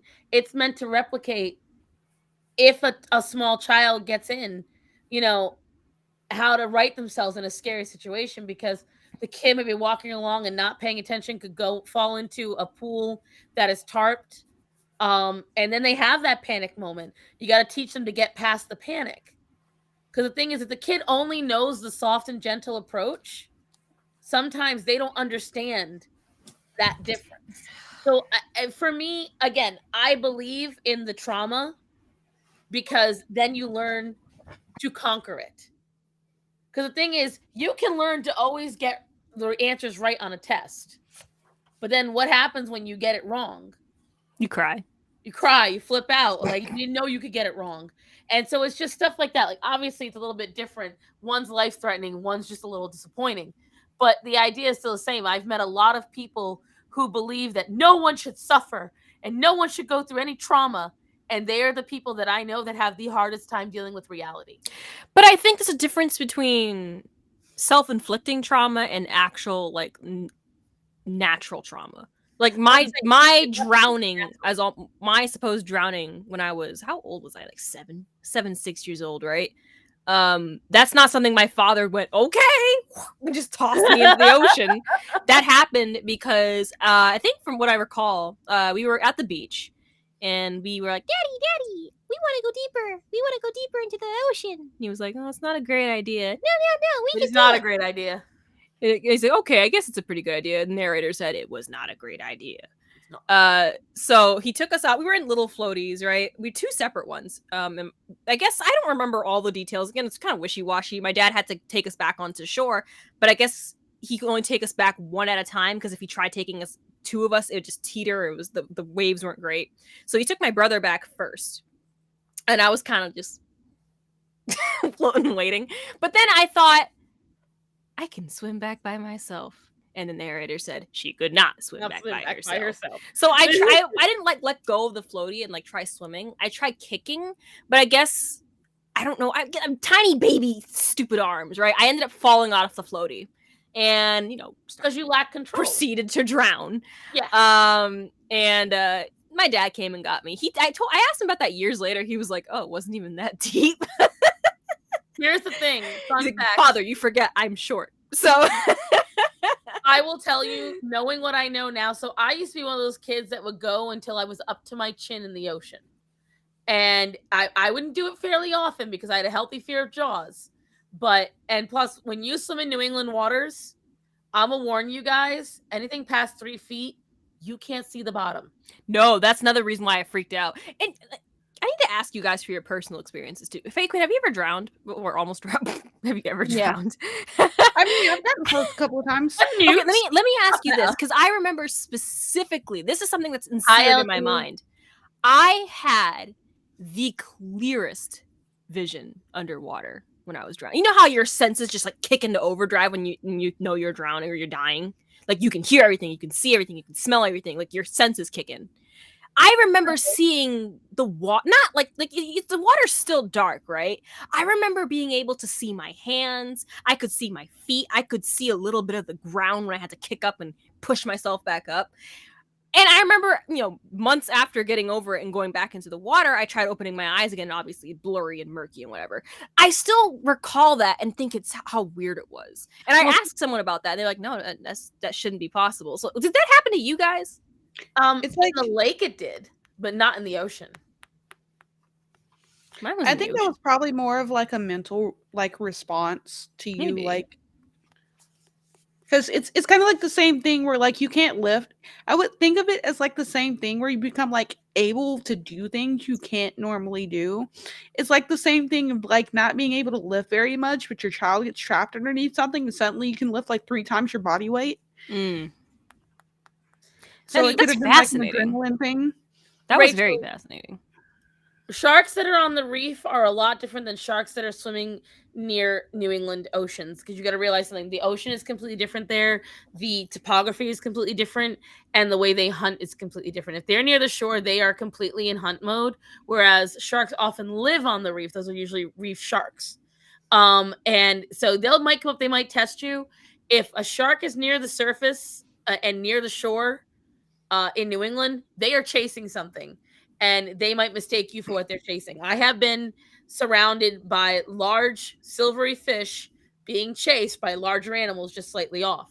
And the thing about New England oceans they are choppier, they are darker, they are colder, and the riptide is very quick. And so when you are on your tiptoes up to your chin in cold water and you cannot see the bottom, that is deep enough for a great white or a bull shark, anything to come in and take you out.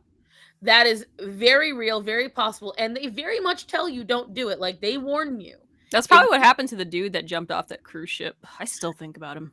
They honestly think they saw a shark in there. And that was in the Bahamas. And so that's the thing. When they said it might have been the current, which is I think is honestly worse. I think they said it might have been the current of the ship, the cruise ship itself, because it doesn't look like it's traveling very fast. But if you're in the water, the waves get sucked underneath the boat. So it's speculated that he might have just gotten, which I think is worse. Yeah, and the thing is, you got to realize that there's a lot more than just the sharks and everything else that's out there. You've got jellyfish, you've got man-o-war, you have got fish and other things that can hurt you. You can get a cramp. Everyone thinks New England's in the UK. I get that a lot. We're Rhode Island, so the New England. Now we dump tea. Suckers. We only throw the in hot oceans. If you the crack. If you are not from America, or if you're not aware of it, even if you are from America, New England is the first original 6 states that were settled in America. They are they're part of the 13 original colonies. You've got these 6 states. You've got Maine, Massachusetts, Connecticut, New Hampshire, Vermont, Rhode Island. I think we live in the most haunted places in America too. Rhode Island is considered one of the most haunted places in America, and it is the capital of vampire stories in America. It competes with New Jersey for the amount of ghost stories. I gotta go to the little mommy's room. Oh, go. Huh? She has to go to the little mommy's room. Oh, okay. And so when you go to New England waters, you have to realize there's a lot in there, because on top of it, those are high fishing areas. There's a lot of dump off areas. New England is a very large transport. So you got a lot of shit in the ocean. I told you guys the story about when I went to my husband's grandmother's house in upstate Maine. And I went out onto the sand barge, right? Mm-hmm. And the sand barge, because the tide was very low. And when tide goes low there, it goes out for at least 200 or 300 feet. And out on the sand barge, there was an old mussel area. This was where a lot of seabirds were dropping mussel shells and grinding them up. The thing is, when you stick a 350-pound woman on that, and this is soaked deep, I sunk into the sand up to my knees. Ooh. On both legs. and this is quicksand level stuck. You can't get out. I was stuck in there. And I'm very lucky I didn't get something jabbed into my leg, because these are old fishing ports. People drop knives, they drop glass, they drop metal, they drop anchors, there's old bones. And Nana gave me the biggest tongue lashing of my life.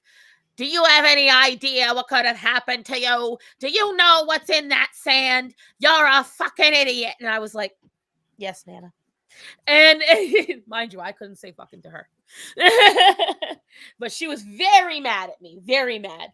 And I came in and I smelled horrible, because there is nothing like 3 feet deep of dead mussel shells. God knows how many years or centuries those mussels have been building up in that section. Ugh. So I smelled like fresh shit when I walked up, and I had to walk all the way through the surf, through the shore, onto the beach, up the stairs, across the lawn, and into Nana's house. The walk of shame. Oh, it was a walk of shame. I looked like I had walked through a sewer. No. Last time I was at a beach, I came back pregnant. I would have liked that. The only babies I got was there were parasites were on me at that time. Thanks. But whatchamacallit. So, but going back to the original point is, if you swim in the ocean, especially in New England, number one, no matter what, you really shouldn't go that deep, because riptide exists everywhere. But in colder waters, it's much more powerful. And the thing is, a lot of folks, because we can't see it, because it's not a monster, because it's not some rope that reaches out and grabs you, it is a lot easier for us to dismiss it. For instance, with Rachel is used to diving in reefs.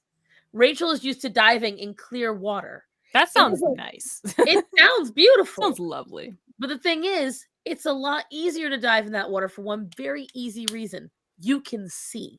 Yeah, Rachel, you do not want to go diving around here. Oh, no. That's you can't see shit. Nope. You never know I got most of my childhood scarrings actually come from the beach, because I didn't see what was in the water. In Rhode Island waters, when I used to go to Scarborough, right, you could be walking along and mind your own business, and you will straight up kick your way into a rock that is just a couple of inches off the surface. You could be in 3 feet of water, but there is straight up a rock somewhere right off the surface. Mm-hmm. I dove in Cali waters, then tropics. Okay, Cali waters are the same thing. California waters are way clearer than any New England waters. The closest you're going to get to is if you're in like upstate Washington towards Canada. That's when you're going to see more similar to us. I think you'd have to see it to really believe it. Yeah. Like, you really have to, like, if you came here today, if I Thanos snapped you over here, right, and you looked in the water, you would say, nah. It looks mucky. And the thing looks is nasty. Right? So but it's so nice. Oh, it feels so clean and refreshing. And the thing is, so like when it could be 99 degrees outside in Rhode Island, right? Mm-hmm. We're talking like blistering hot, muggy, wet, slap you in the face weather. The moment you get past 4 feet, it is like an icicle in that water. I know Peachy knows what I'm talking about. Mm-hmm. All you gotta do is get to that spot, and next thing you know, the very top of the water is warm. The rest of it is freezing. Yep. And I haven't been to the beach in forever, though. It's been a long. I never liked the beach. I never liked the beach. I am someone that not only likes the beach, I love the beach. I love swimming in water. I love the sand. When I tell you, man, it's coarse. It gets everywhere. I remember it, but I don't remember where it's from. I love it. And whatchamacallit, like, I am someone that, remember how I told you guys I crave romance novels and romance stories? The other thing I've been craving now for over a decade is to go back into the ocean. And the closest I got, and I'm so mad, I had one day, when I went to Gothix's wedding last year, I had a single day, one day to go to the beach. That whole week, I went to Gothix's wedding. It was 90 degrees. Except for one day. Oh, no. The one day that I could go to the beach, it was 70 degrees and pouring rain.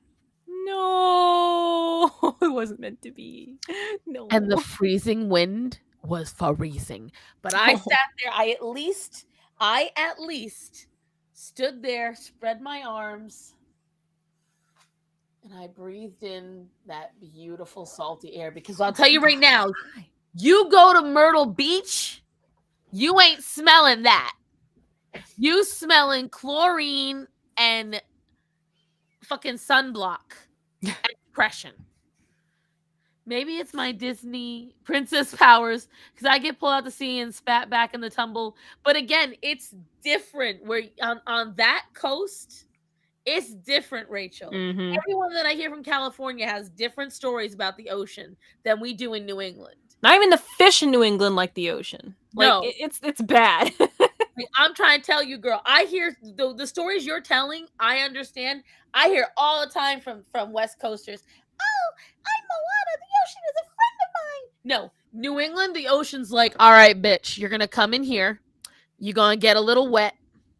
You're gonna enjoy it. I got rocks and I got broken shells down here. Get ready. There's probably bodies under there we've never found. Like, it's murky. It's dark. You can't see crap. Not even scuba divers like going down there. Every time you go into the ocean in Rhode Island, you had to run past the jagged rock. So there's this whole area. Anyone I know for a fact it doesn't exist past New England. Because when I went to the ocean down here, I was like, wow, the sand's soft the whole way through. I never seen that before. No. In Rhode Island, it's like that in Kentucky. It's soft the whole way through? No, it's like jagged rocks to get to the water. I didn't even know Kentucky even had an ocean. We don't have ocean, but we have beaches. And the big lakes with the beaches are the exact same way. Well, yeah, but the lake murky water. That's expected. Every ocean is like that in Rhode Island. You've got this like solid 3 or 4 feet over in front of the ocean. And then in the ocean, you got another 3 to 6 feet of all rocks and jagged. And you got out and all those stupid little broken shells. Oh my Lord! Clams everywhere. I hate those things. I'll tell you right now. Pretty far. Sucks when you walk on them. A single razor clam till I moved down here, and it was this year. I didn't know you could eat them. What's a razor clam? You know those long shells that you always find that are half open and they jab you a little bit. Yeah. Okay, those are razor clams. Oh. And I'll tell you what, Peachy, they're 100% meat. Oh, they're delicious. Yeah. I never got to find out until I moved here because the seagulls always used to get them first. Yeah. Interesting. When I think, yes, Jade, if you've never seen the movie Dark Shadows, watch the movie Dark Shadows. I was just watching that the other day. Huh? I was just watching that the other day. Dark Shadows. Really all New England beaches. I miss having the time to watch anything. Good Lord. Let me tell you the shit about the East Coast Ocean. And the thing is, I love the East Coast Oceans. I have gone to what everyone considers the good oceans. The clear, warm waters. It's shit. I ain't feel nothing but hot, salty sweat. I don't want that. When I am in the hot weather, I need to feel relieved. I don't feel relief when I get in the hot weather oceans. Going to the glass bottom boat and going snorkeling is great. Still hot. The sun they take you out pretty deep. It was pretty nice. Now I'm regretting not sending specific postcards to start. Listen, just go look up my P.O. box. Tells the East Coast Ocean has fuck you energy. 100%. You know what? Yep. That is 100%. 100%. The ocean has Rhode Island, Connecticut. That is exactly how. Maybe that's why everyone here is so mean. Like, we are not mean. We are honest. True. Very true. That's how I see it. But it's absolutely fucking. Not when you're in middle school. You better enjoy this. Oh, and the sand. Because it is such fine, fine sand. Oh, I gotta go back to the beach one day. I wanted to this year. As you all know, I had whole plans for this summer. I was gonna go because the beach is quite literally the beach I'm thinking of is literally less than 20 minutes away from me. Here's the beach you should go to. Allergies. Hours away. No, 20 minutes. Well, 20 minutes? You said it was hours 25. Good night, Rachel. Sleep 25, 30 on a busy day. Here's what I will tell you. You want to go to the softest beach in Rhode Island, go to Misquamicut, which still has a lot of those things, but at least the waves aren't as hard. There's another, like, I will tell you, it's like maybe a quarter-mile stretch where you can go call hogging. And I went, and I will say it's very low, and there's not a lot, and it's very clear over there. And even then, I nearly got my ass bit by a giant-ass crab. I was walking to that's the last time I've been in New England oceans. This was in 2014 when I was stuck there for a few months. And my friend Janice was like, we're going call hogging. I'm like, I've never been call hogging once in my life. She goes, well, you're going now. And I was like, okay. So, because my mom and dad didn't enjoy it, so we just never did it. You ever go to New England and you see out on these low tide areas a bunch of people in boots with big old rakes just digging through the surf? They're call hogging. They're looking for call hogs, which are clams. Yeah. And they are only native to Rhode Island. They are a Rhode Island special. And how you know you've got call hogs if they have the deep purple on most of their inside shell. That is a call hog. And they are one of the top. That's why if you watch Family Guy, the town is called Call Hog. It's a big thing. And Rachel says, "There's no bodies of water near me. There's a beach in 20 minutes from me." No, because that during that conversation, you're talking about toddlers getting. No toddler is walking to a beach that's like 20 minutes away driving. What if it's Usain Bolt? What as a toddler, he might have been a very fast child. No, when I say 20 minutes, I mean not walking distance. I mean driving. It would take me hours to walk there, like, literal hours to walk there. The beach is like a city away. And Roblox. The problem is, I don't know, Potato Gamer. I don't know if anybody. I don't think they can do about it. No one's gonna give you money for your Roblox. Say you want beer, okay? You get a lot of money, so you want beer. But no, I actually really wanted to come up for a weekend to like. I wanted to come stay with whatever friend had an empty room, and I just wanted to go to the beach for a day and swim again and just be in New England waters. And then, as you all know, I think pretty much like the moment I got sick in June, that's when everything went downhill. Oh, because I was on the uphill, and everything's kind of sucked since then.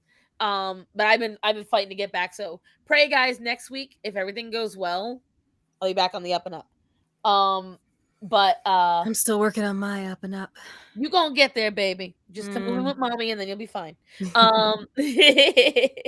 also probably huh?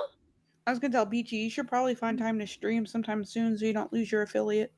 Yeah, that's true. I know. On that, babe. Better get on that. But whatchamacallit? Yeah, my goal is next year, because the thing is, unlike most places that have beaches, if you want to go to the beach in New England, you have a very finite amount of time. You can go in late May sometimes. Sometimes you have to wait until June. You got late May till maybe the first week of September. And then after that, it's not worth going because you're already going to get too much chill.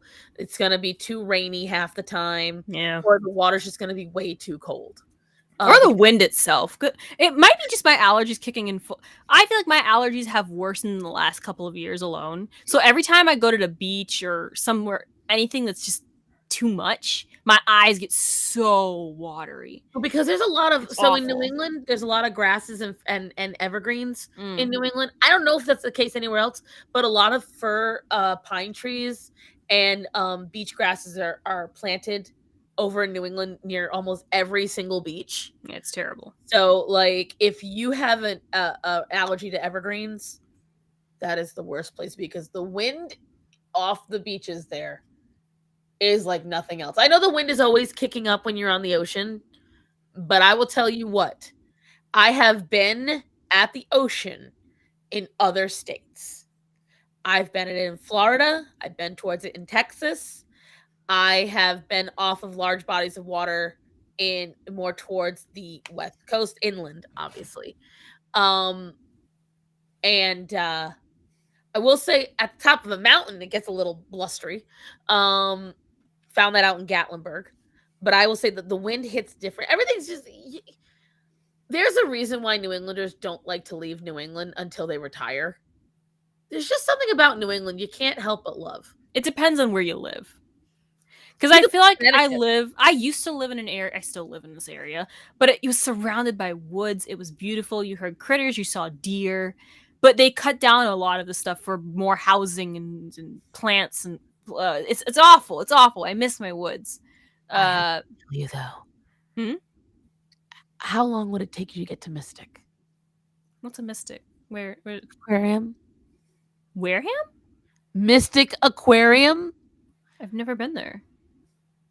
What's Mystic Aquarium? What New Like, England child are you? I've never been. Oh, give me a minute. Maybe I have and I'm still remembering. It doesn't ring a bell though. Come on, Mystic. I don't think I've been through an aquarium before. Now that I'm actually racking my brain. Have I been here? I need you all to understand that going to Mystic Aquarium, you go to Old Sturbridge Village, and you go to Mystic Aquarium. This is something that happens to every New England child, and she's telling, and I'm like, if I have been here, it's been too long to remember. Like I Think about genuinely. her parents though. but she's I like, don't "Mama, have any. school I don't have any recollection of. No, the school was cheap. They only kept taking us to Zeiterion and Girl, Boston I went to Museum. cheap ass schools too. Don't at me with that. The only places we really went to are the Zeiterion Theater, which is shut down now, and the Boston Science Convention, which is actually really nice. The Boston Science Museum was one of the most expensive places to go. So that just proved to me you ain't going to no cheap ass place. I've only been there like 3 times though. I've only been like 4 times. 2 of them. Really, I'm still salty about it to this day. We went on a particular, and I've said this before. I like to learn. I hate being told to learn. Like, so when we went to the science the museum one day in Boston. For those who don't know, the Science Museum in Boston is like one of the biggest science museums in America. Maybe when I tell you guys, it's like one of the things I like to do when I go back up north, if I can afford it, is go to the Boston Science Museum. Yeah, it's phenomenal. I fucking love it. I love it too. But this particular day, they had an exhibit of Pompeii, and I was genuinely. I was there that day. Oh, you were? I went. Oh my gosh! We could have been in the same building. Peachy. I wasn't allowed to go in there. And I was so mad. And I am still mad about it to this day. Because I told my teacher at the time, "Teacher, can we go in there?" And she was like, yeah, we'll do that later. I will tell you. Never went in. I'm still salty about it to this day. I will tell you, they did actually say there were kids that were not allowed in there because it was brutal. Really? Like, it was. I really wanted to see. I was fascinated. How old was I? I was young. I was probably 8. But I was fat. I was a weird child. I was fascinated. That was 12 years ago, by the way, guys. They haven't brought it back. I miss it. Lottie, I am tired. I'm exhausted. You were there that day? That's crazy. I was there. So my coworker and I, we had found out about it and we were like, we're gonna go because Starman was working. He didn't want to go, and so we went. We met up. She picked me up. We took the tea from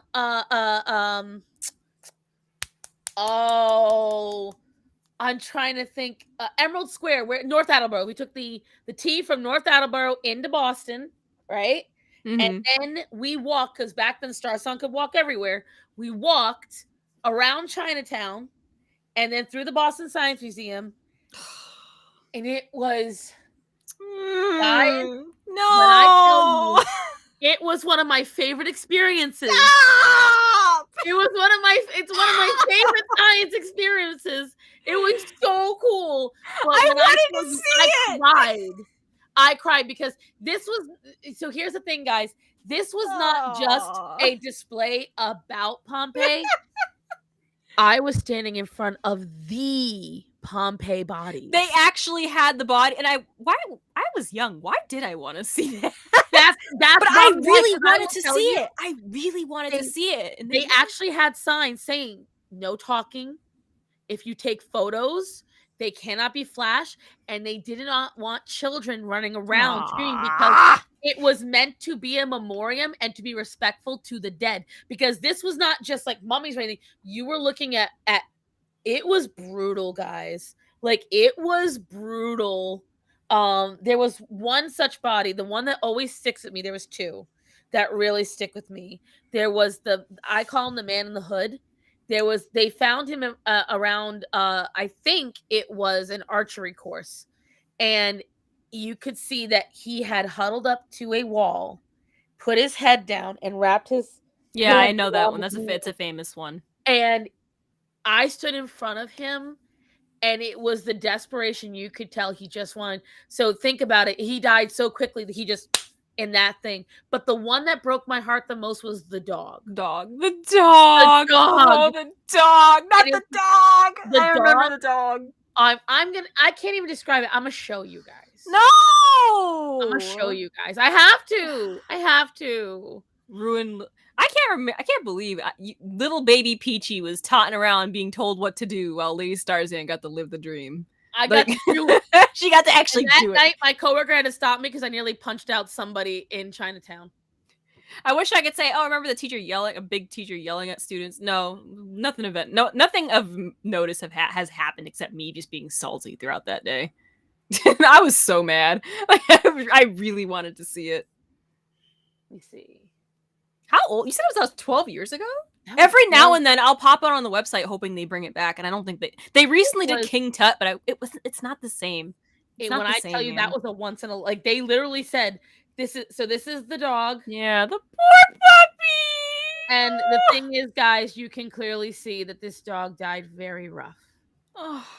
And I remember looking at its collar. And that's what really struck me was because that's the metal of the collar right there. And if anyone knows dogs, this dog was writhing in pain. Oh, baby. It was. What kind of dog was it?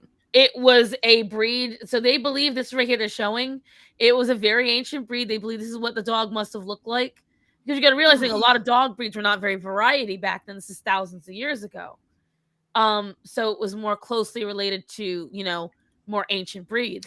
Oh, and for those who don't know, on the off chance you don't know what Pompeii is, right? So to cut a long story short, to cut a long history lesson short, Pompeii, it's a volcano erupted in a little small city, in Italy. But no one knew no one expected it to happen, and the city was so small, and there was no evacuation notice. This was like an island or something, so no one could escape. And they were all caught. They were all caught in the volcano eruption. It was like one of the biggest eruptions in history too. It's really tragic. And if you want to do yourself a favor, because hold on, let me show you guys this. I'm so mad. You're like, oh, I got to see it. It's like, so it's awful. It is awful. Yeah, a lot of these. So how these bodies exist is. What about the couple? I saw these ladies. I saw this man. I saw. Lady Starzan got to see it. I did. Baby Peachy didn't get to see it. Peachy did not get to see it. Even if the teacher let me, like you said, if children weren't allowed, I wouldn't have been able to go in anyways. It was definitely. If I recall very distinctly that they were like, if your child's in here and they are, causing a ruckus, they have to leave. But because they told you you need to respect that these are dead bodies. And so if you're looking at right here, right, if you're looking at all this, how these were discovered was Pompeii was kind of like something that was spoken about and heard about, but no one really knew. And I believe it was in the 1800s. They started noticing when they first found Pompeii, they started noticing these cavities. And if you're looking right here, you can see the cavity. But they were only like little holes, like about that big. And I believe one of them they popped open and realized that there was skeletons in there. And so and I'm obviously paraphrasing, this isn't exact, but the archaeologists who discovered them started pouring plaster into the cavities he was finding. And they found out that these cavities captured people in their last moments. So I need you to understand something, guys. The reason why you can see this dog in such clarity, that's all plaster. The bodies were smothered so quickly and it burned so hot that it created a empty cavity where the bodies were. And it captured the last moments of these people.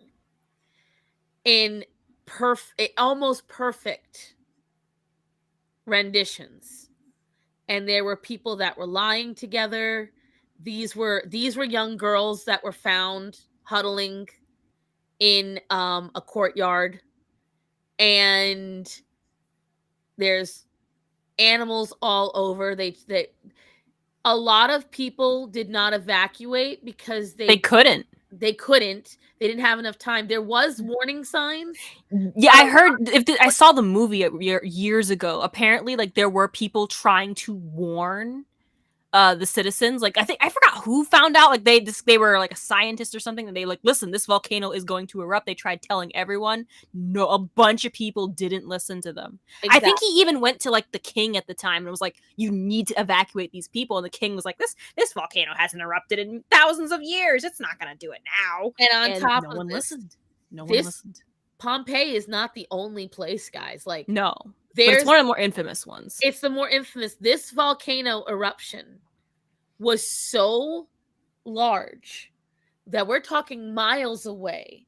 It rearranged the way the entire area looked, and it covered Pompeii so quickly that Pompeii is the most effective time capsule we have for the ancient world.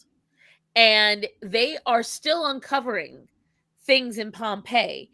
They're uncovering frescoes and mosaics that are thousands of years old in perfect condition. These are certain things. So you want to delve into the things that fascinate me, the things that I will watch about over and over and over again. Ancient Egypt, ancient Rome. I love ancient Egypt. Greece. Yeah, I love hearing, learning. And so that's one of the reasons why I enjoy science museums, because history museums, shock, actually don't cover those things. They tend to only cover recent history or the history of the state that they're in. The American history. American history. Most museums in New England cover Civil War. They cover the Revolution. They because you're not just in Rhode Island. You have Roger Williams Park. Roger Williams Park has like all of these old Civil War and Revolutionary War houses and monuments and things. So it's like, I just said ancient Greece. Apparently, Leonard Nimoy's house is like 20 minutes from mine. I didn't know that. Well, he's dead now, so his former house. Well, but I know where he lives. I know where he lived. Doxing Leonard Nimoy. But yeah, I get very fascinated with the ancient world. I enjoy, which is why I get a really big kick whenever I hear about all these people talking about fat phobia and the history of this, that, and the other. I'm like, have you opened a single history book? Do you know, like, that's why I don't really fall for a lot of the shit going on today, because I found most people don't like history. Most people don't learn about it. Most people don't care to learn about it. And it's because they think it's in the past, it doesn't matter. And so that's how so many people are able to fall for all this bullshit about colonizing and racism and this, that, and the other. And why black people are afraid of water. We're all afraid of water. Because before that, they never touched water at all. Okay, it's only the white man now. And so it's shit like that where, like, I marvel at it, because there is so much fascinating things if you learn about the Silk Road and the spice trades. And if you really want to see just a little bit of what I delved into, go look back on a video I did where it's The White Man Made Me Fat, when that little Indian girl tried to claim that the only reason she's overweight is because white men made India overweight, and that we caused famines and everything else, even though it's utterly not true. Museum near me has an exhibit creating the sugar beet. The what? The sugar beet. What's a sugar beet? Hold on. What's a sugar beet? It sounds like a beet, but like coated in sugar. Hold on.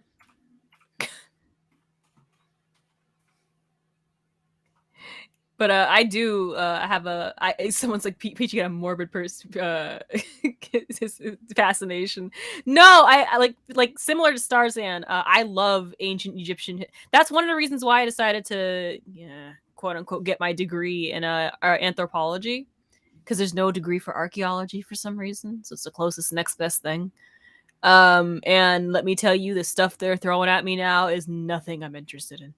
The only thing I was interested in is actually the only thing that I've read that I actually did a good job on, because I was actually interested in it, was sorcery and witchcraft in modern day medicine. Derp, it's actually not odd when you think about it, because this is what GMO is, and I find it very funny when people say it. Selective breeding of any kind is GMO. Anytime you selectively breed something to create a different outcome, you are genetically modifying that vegetable. Is that what that is? That is what it is. Now, the thing is, if you don't want anything GMO, don't eat carrots, don't eat bananas, don't eat cauliflower, don't eat broccoli, don't eat almost. You're not taking away my broccoli. I like carrots. Nope, you can't eat any of that. If you don't want GMO, you can't eat any of that. You can't have any of that stuff. But I like my carrots. Because there's nothing wrong with them. Now, yes, if it's by Monsanto, whatever the hell that name is, I can't think. I'm getting. You like broccoli, Fairy Queen? Broccoli is delicious if you do it right. It is. I hate. Maybe it's because when we make broccoli, it's like, it's not even like, it's like the microwave stuff. Yeah, I hate it. It ruined it. My cousin though, he's a chef. I just discovered that I had a cousin and he was a chef, and bought food from him. And the broccoli he made, it's called shocking. I'll teach you. So good. That's the point. Is like a lot of folks sit there and go, "Oh, GMO." Okay, GMO has been a practice for thousands of years. Most of the berries, so almost all fruits, berries, and vegetables, and wheats and grains are GMO. You can call it whatever you want, but they're GMO. The only time it becomes something different is when they start going in and they start on a microscopic level removing things from certain seeds to make it taste different. All watermelon is GMO. All Not my watermelon. All watermelon. No.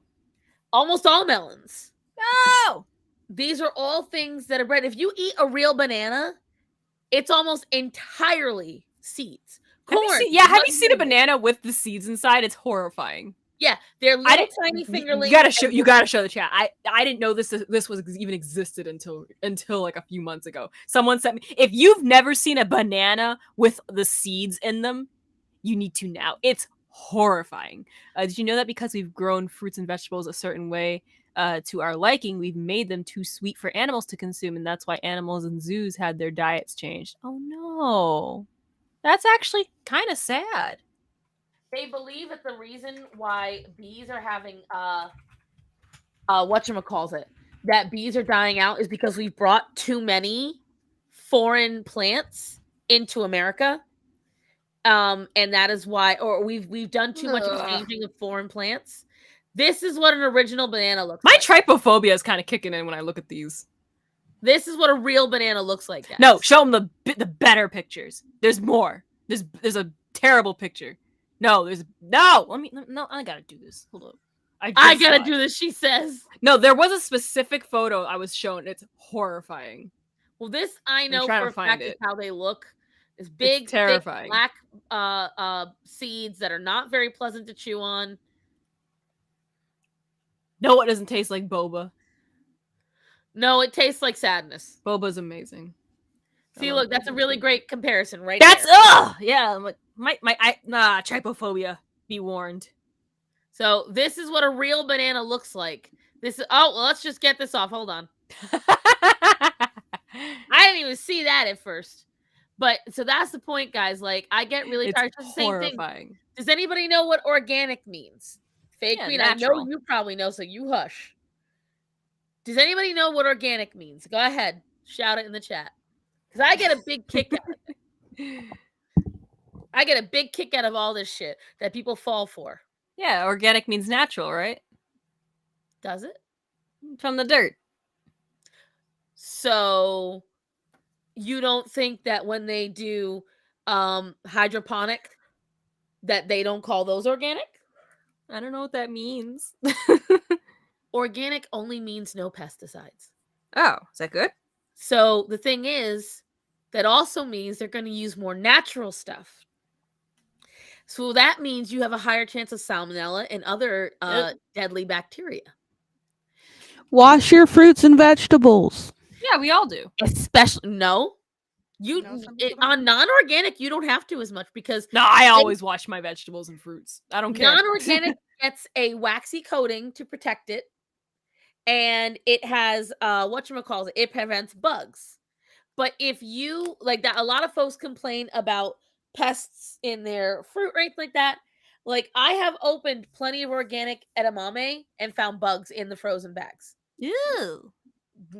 You You want get to know what you something pay that'll for. actually freak you out, Peachy? Oh no. That most of all flowers, like urine ridge, self-rising, almost all flowers have bugs in them. Yep. I mean, Peanut they're butter too. flowers. No, she's talking baking flour. Oh. Almost all baking flour contains at least, I think it's 5% bugs.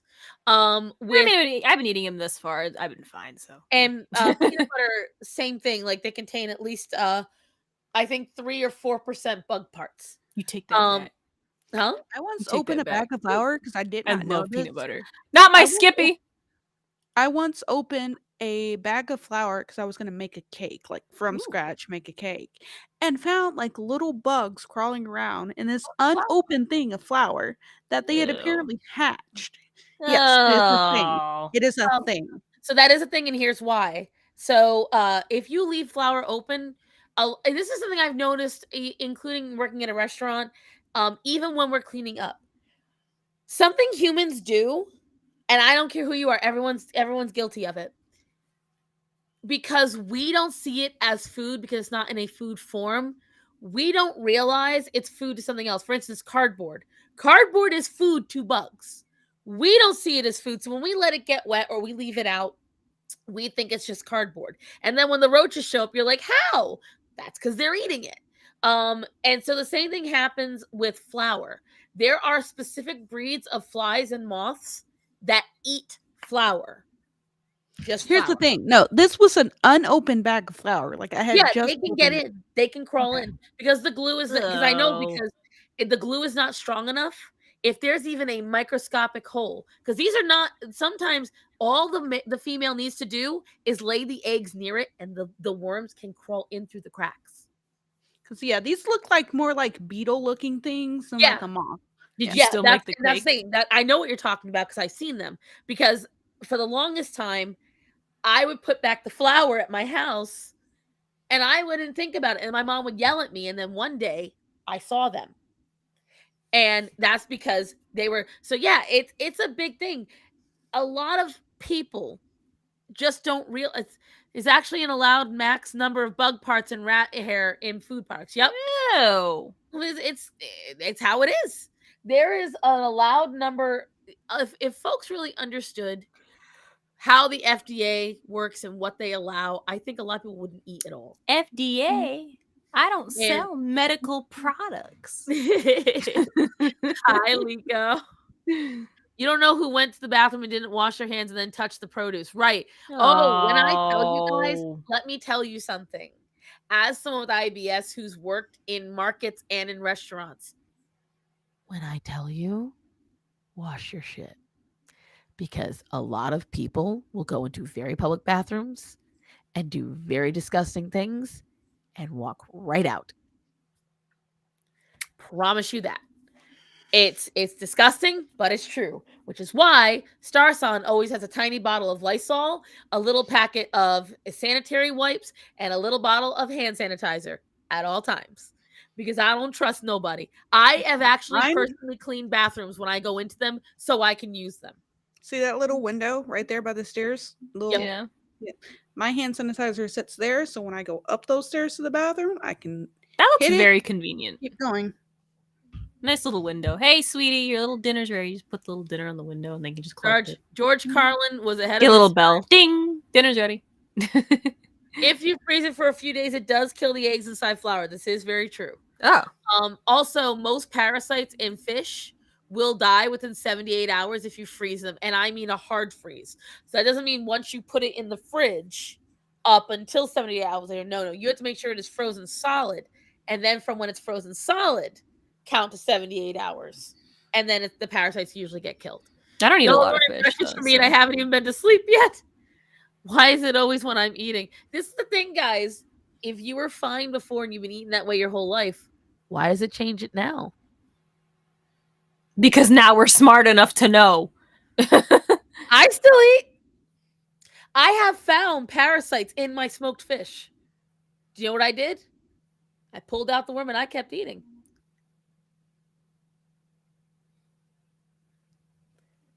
Because the thing is, they're there anyways. They are there already. Nah. One little parasite. I'm like, no, there goes that fish. No more. Oh, speaking of which, because this just kind of made me. Did you guys hear about that guy that like caught a fish and he went to cook it and found parasites in it? Didn't cook it all the way and ate the parasites and was surprised that he ended up with a tapeworm. Yeah, that's something. Don't fucking do that. If you catch fresh fish, this is something I've seen a lot of people do. Do not fucking do this. Oh, don't fish in the ocean around here either. You can fish in the ocean. If you do not either freeze or fully cook it, don't be one of these dumbasses that makes fresh sushi out in the ocean. Are you dumb? Why did they do that? Because they want better. Thank you. They think that they are being all natural. No, you're just being all stupid. You have the last two brain cells and they're competing for third place. You are being stupid for the reason of being stupid. And it's that's how you get parasites. And there are people who have died from too many parasites. These are creatures that are designed, they are morphed, they have evolved to only go after the creature they are in. They have an entire cycle. They go through the poop of a seal to find another of the fish that they go into, and the cycle continues. Okay, so when parasites are horrifying. Well, here's a problem: a lot of parasites are specialized. So when you have a parasite that is in the body of something it's not specialized for, parasite's going to find its own way, and that's how someone gets sick. The only parasite I ever want to associate myself with is with the anime itself, because I heard it's really good. I never eat halibut. As long as it is fully cooked and have been deep frozen before, you are fine. That is the main thing. They actually did a whole study. I watched it because I eat sushi. I watched an entire study on what makes sushi grade, how you make fish sushi grade, what is important about it, this, that, and the other. As long as it's been frozen for 78 hours, hard freeze, you are safe to eat it. There are certain fish that no matter how long you freeze them, you shouldn't, like Annie was talking about. So just make sure it's fully cooked. Those are the intense and important things you need to know. Fully cook your food. That is what you have to remember. And so there are certain foods you can do it with. This is like, I just released that video about that model the week I was in Gatlinburg. Right? Cats control. Yes, they have. You think it's funny? It's true. They have found out that toxoplasmosis is a parasite that does exist in cats, and toxoplasmosis, when it infects rodents, it actually makes rodents more apt to approach cats, so that way the cat will eat the rodent, and then the cycle can continue for the toxoplasmosis, which is why women who are pregnant should stay away from cat boxes of cats that have eaten rodents. Toxo only is born in rodents, but it can only thrive in cat stool. So I want to clarify on this. It's not that they have to stay away from cats that have eaten rodents. That is correct. But they also are worried about is the main thing you have to worry about is you have to stay away from your cat's litter box if you are pregnant. If your cat has ever been outside and has the potential to have been in the grass where a rodent has been present. I could not change my cat's litter box the entire time I was pregnant, and my husband hated it. Yeah, it's 2 years. So the cat has to have not ingested any rodent for up to 2 years for their poop to be safe. Oh, And wow. that's why, like, my sister-in-law, when I went to Gatlinburg, I said, "You can't come near my house." She said, "Why?" I said, "You cannot go in my cat box room because I know for a fact at least 3 of my cats have eaten rodents in the last year." As you guys know, when I got that wheat litter, and then the mice came in because they smelled the wheat litter. Ooh. So, and I know for a fact because I found the remnants of half the mice. Oh. Literally half the mice. There was a thing I personally call it the Great Mouse Massacre. Oh god. That happened around my area that one particular year, and it never happened again. Where my brother and I, when the good old days, we would go outside and just play. Remember that, kids? Pepperidge Farm remembers. So we would go outside and play, but every time we did, we'd always find dead mice. Like, not just one or two, like, they'd be littering the street. Dead mouse, dead mouse, dead. Everywhere you look, dead mouse, cut in half, torn to bits, ran over by a car, brains came out. Like, every worst way a mouse could die, that's what we saw. And we're like, what is happening? And we couldn't for the life of us figure out what was going on. And after that particular year, it never happened again. So I have no idea to this day what happened. So sometimes you will get a blight of mice at certain farms, and it can be in the thousands. And sometimes what happens is they will get poisoned and they have to escape where they're from, or they try to migrate.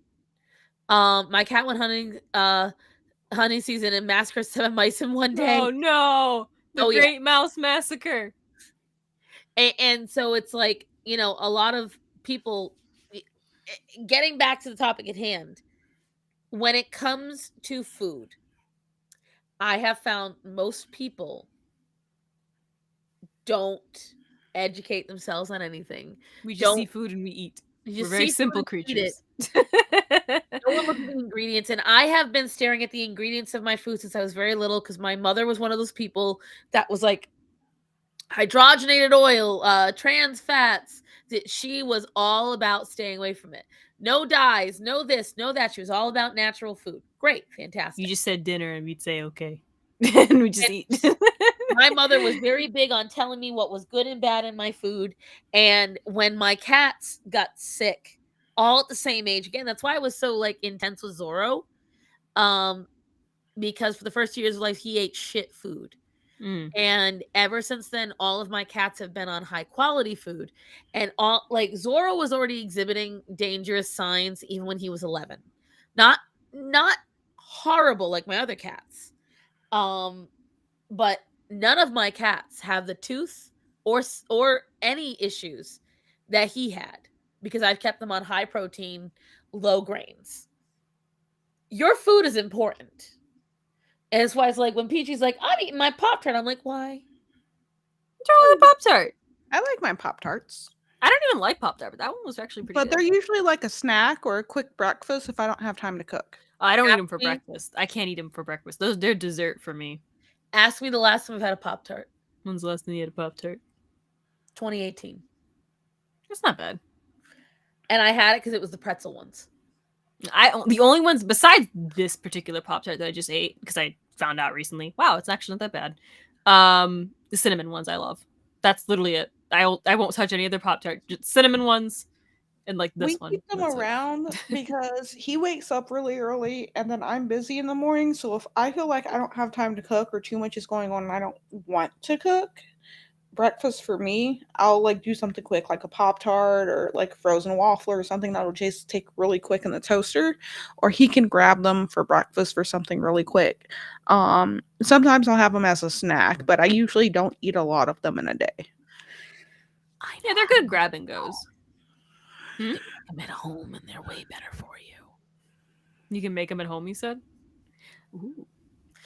I am all about. Because the thing is, a lot of those contain. So if you experience depression, anxiety, things like that, avoid foods like Pop-Tarts. Why? because number one, a lot of those sugar alcohols, a lot of those dyes, and a lot of just the refined sugars in it are very bad for you. So if you have ADHD, on top of all of those, they've actually shown a lot of those products are damaging to your mental health. And I don't need a map. I don't eat mad often. Here's what I will tell you. There are healthier options, and there's also ways to make it for yourself. Like you can stick them in the freezer, and then you can still toast them to the same amount of time. There's ways to make the which I believe personally, the toaster, the pastries. What are those ones by Pillsbury? Oh, toasted strudels? Toaster strudel. Toasted strudel. I find those strudel. Yeah, I like find them this. to be superior to Pop-Tarts, and They're good. They're They're expensive. actually not though. that bad. Yeah, Yeah, and I know exactly how to make those. You can pre-freeze them and have those ready at home for you to pop in the morning so you can eat something. Peachy's face went when it starts to avoid Pop-Tarts. I do not have most processed foods. The closest thing I will get to processed foods is when I have some of my Asian foods because they love processed shit. But even then, like I'm really careful about what I'm getting, and it typically is frozen, not shelf steady. Because I try to be as good as possible. And again, I have discovered that and it happened. The reason why I know now that it's true is because it happened to me. Um, I don't drink soda. And especially after I took Saxenda, I can't have soda for more than a couple of sips because I get like the sulfur burps and I feel sick for days and my legs. Yeah, they say that once you quit, if you go back to it, it's like way too sweet and like the carbonation and everything. It hurts. I try to drink. We keep soda here, but I also try to drink like juice and other things too. So I'm not like constantly drinking soda every day, all day. The only time I can have soda is when it's from a fountain. If I have it in a can or a bottle, I never finish it. It has to be from a fountain, and even then I don't finish it. I have a couple of sips and I'm okay because there's at least fresh water involved in it, and mostly it's ice, so I'm all right. But even then I rarely have those. Why I say all that is, you know, when you have a lot of these products, once you fall off that wagon, it can actually throw off your entire eating system. Because, like Faye said, you can't go back to it, right? When I went out with my sister-in-law, go back a few years ago, I could have eaten that meal and it wouldn't have bothered me at all. I mean, obviously, I'd still have been unhealthy. We went out to a restaurant here, and I could tell almost everything they have is not only prepackaged, but it's very highly processed. And I had a couple of the things. It threw off my hunger cues. It threw off my cravings. And I was severely swelling for weeks. Weeks from one meal. And I say that because a lot of folks, when you're always eating that stuff, just like how I talk about with mattresses and pain and everything, it's a low hum. You don't notice how bad it is. So when you might get a sugar spike or you might decide to eat stuff that's crap, or for instance, get hangry because you're hungry in the middle of the night because you might have avoided food all day, peachy. You get all these issues, and then you might have problems where you might hit depression really, really hard, and it's much harder for you to get out of it than usual. Or maybe you have a hard time concentrating on things, you have a hard time continuing and finishing projects, you have a hard time motivating yourself. Peachy, is any of this kicking in for you? You trying to say, Starson? What is this? And the reason why I say this, because I had to tell my husband the same thing. My husband, who does have anxiety and depression, who is, taking medication for it. My husband, who, when he stresses, stops by the gas station and gets Swiss rolls and gets peach rings and buys an energy drink. Highly processed, refined sugars, all these artificial flavorings in it. And then he stopped calling me out, Star Son. I know. And then when my husband out of nowhere gets an anxiety attack, his joints start hurting more. He might cough a little more. Oh, and then on top of that, his depression kicks in. And I go, how many times did you go to the gas station this week? Well, it doesn't matter. you guys don't realize, like, that's why I brought all this up. You should really take the time. Look at what you're eating. Look at what you're drinking, what you're putting in your mouth. I'm not saying you can't have it ever at all. But and again, I'm not disparaging these girls either, because even I was kind of like someone where I'd keep my morning routine. I'm telling you right now, I was even someone's like, oh, you have it once a week, you're fine. Oh, you have it twice a week, you're fine. I'm saying once a year, twice a year, because you don't realize how badly these things affect you until once you cut it out and you start replacing. Like, I don't buy potato chips I used to buy every week for Starman. I would get potato chips, I would get pretzels, I would get off-brand Doritos, and we'd always have them in the house because we always wanted our salty foods. Now, I have my cheese. I have my Fontina and my mozzarella cheese, and that's I love mozzarella cheese. That stuff's actually pretty good. And Del Joyos is a great snack, and it's a high protein. I try to have nuts instead. Or what about Baby Bell? Baby Bell is fantastic. I love Baby. I've never bought Baby Bell. No, I've had Baby Bell before. I've never bought a whole thing of. I've never thought. I completely forgot it existed. And that's what I'm saying. So instead of reaching for a Pop-Tart when you're hungry, I had one Pop-Tart. I didn't even eat I'm those. just saying. I'm using it as an example. So, like, let's say it's the middle of the night and you're getting hangry, but you can't get a full meal. Do you know how much protein is in just 2 things of Baby Bell? No. You'll get a lot more protein in there. I love Baby Bell. Fill you up faster, and it's cheaper. True. Are they a shelf stable? Not quite, but that's okay. You need some squeaky cheese, right? Like, I love cheese. It's like cheese is my kryptonite. I ended up in the hospital because of cheese. Yeah. Over here, I try to like cook. Right. I've been trying to like do less like frozen veggies if I can, and buying more like fresh veggies to make our meals with. Sometimes I'll cheat, or sometimes I just can't find it. Like, you can't find fucking peas. You can't find peas. And frozen is actually some of the best you can get. Like, over canned, because canned is usually salted. Frozen is actually the better option because that's actually picked really fresh, and then it's flash frozen, so you're getting the best chance for nutrients that you would get. I actually really like peas too. Yeah, it's like you can never find them like fresh. It's always frozen.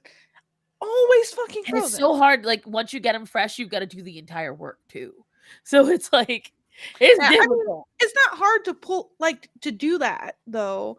It's just like, there's nothing better than a fresh vegetable. Like, I actually love fresh vegetables. Look, if I can take the time to clean chitlins, I don't mind taking the time for peas. Have you did you wow, hang on. Sweet potatoes. Like or don't like? Despise. Like, thank you. Husband loves. Thank you, Fake Queen. That was the right answer. Correct. I am not gonna say no. How do you hate sweet potatoes? Because they're sweet. I don't like sweet stuff like that. But I'm especially with that marshmallow. Ooh. You're never gonna hear out of my mouth. You ain't never gonna hear this shit out my mouth. So I wasn't gonna say eat vegan food. I actually find vegan food's heavily processed too. Exactly. Fake Queen took the words right out of my mouth. Do you know some of the most highly processed food is vegan food? I don't like some of the most food. artificial it's all like food. It's all imitation meat, stuff like tofu and different things like that they try to make taste like the real thing, and they like do a lot to it to make it like alcohol, sugars, it's very, very highly processed. It's so bad for you. Soy milk, any nut milk. Look at the sugar content in that shit. It's so bad for you.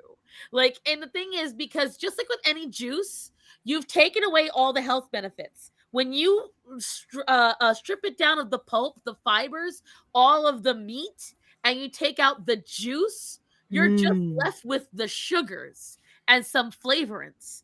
It's not good for you. If you can't have regular dairy, just don't have it then. Just deal without it. Don't cancel me, Shadow Warden. But I love barbecue. No, the thing is, having tofu by itself is fine. Having tofu by itself is fine. It's when they We're talking take about things like tofu burgers, tofu hot turkey. dogs. Like, that's when it's bad. Not only that, but I got news. I've got news for you guys. Ooh. You know what they've discovered? Hey, vegans, plants talk. They've discovered yeah. plants can see you. When you stand next to, they've actually shown plants acknowledge certain people, can recognize certain people, and can see you. Plants that are in duress produce up to 20 sounds per hour. Plants that are calm produce just one sound an hour. Don't say that. Vegans. We've killed so many of them. Oh yeah, grass screams. Huh? They've actually, they have discovered there are certain sounds that grass makes when it's being cut, and it is akin to their screaming. Oh. The smell of fresh cut grass is a whatchamacallit, is a danger signal. They are releasing that out of stress. That's actually horrifying. And they have found out animals can hear the plant sounds. They produce an ultrasonic scream. Exactly, Potato. Now I'm going to be sad every time someone's cutting their grass. So that's why when people sit there and go, oh, well, plants are better because you're killing less. You still killing something. Watch a sunflower and tell me it's not alive. I actually always like sunflowers. Do you know why they're called sunflowers? It's not because of what they look like. It's because they follow the sun. They follow the sun. Oh, seriously? Yeah. Like, so wherever the sun is, you can see them turn direction to follow it. Like they integrated that into pretty games cool too. There are games where there are sunflowers and you can watch it happen because they've replicated it. Minecraft is one of them. That's really cool. Mm-hmm. And that's why, if you notice at night, flowers close up and then reopen. Don't tell me plants aren't alive. Look at a Venus flytrap. Well, now I don't want to own any. I couldn't. I don't have a green. I wish I could have a green thumb. My great grandmother had an excellent green thumb. I don't. They found out if you have a nice voice and sing to plants, they grow healthier for some reason. Yeah, that's been a while that you talk to and sing to your plants. They've known that for a while that they grow a little bit better. And they discovered including music. But they actually found out that it doesn't matter if it's rock music or classical, as long as it's music. It's just rock music. Yeah, I'll go out there and jam to some AC/DC with my fucking flowers. Just Disturbed. Oh, wow. Uh-huh. And that's the thing. It's like, can you feel that? And so like, you know, get up, come on, get down with the sickness. Careful. Oh yeah, no. So vegans are playing right. And so it's like, that's why I find it hilarious. You know, a lot of people don't do this research.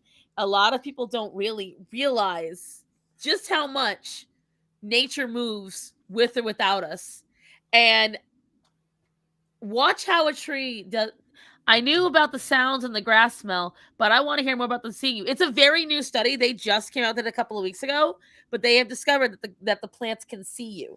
Trees communicate. They have found out about that. Yep. Trees can communicate for several miles. Think about it. How can they not be? There are literally male and female plants. I don't know if you knew this, Peachy, but there are male and female plants. Yep. You know, the more I learn, the more I feel bad about being a human. Like, why? Because we are bad humans. We have done nothing. So bees, moths, and butterflies and all them, the ones that pollinate flowers, are the ones that are like helping them reproduce. That's what they're doing. Yep. Fun fact though, most moths, they're like little storks, cannot eat. When a mommy plant and a daddy plant love each other very much, they hire a bee. No, the bee is quite literally the stork. Like the stork that carries the baby. Like, for instance, if you want walnuts, like I found this out. Granted, my whole walnut story has really, like, you know, evolved into a fiasco. But if you want walnuts, you can't just have one tree. You have to have males and females to propagate with each other. And they cannot be too close and they cannot be too far. They have to be just the right amount, so that way the pollen can travel properly. And so you did a tree throw an apple at Isaac Newton then, right? And so these are things that I'm talking about, guys. Like, Pocahontas was right. Pocahontas knew all along. But the thing is, like, when you think about this stuff, how do plants see you? That's the thing, Aaron.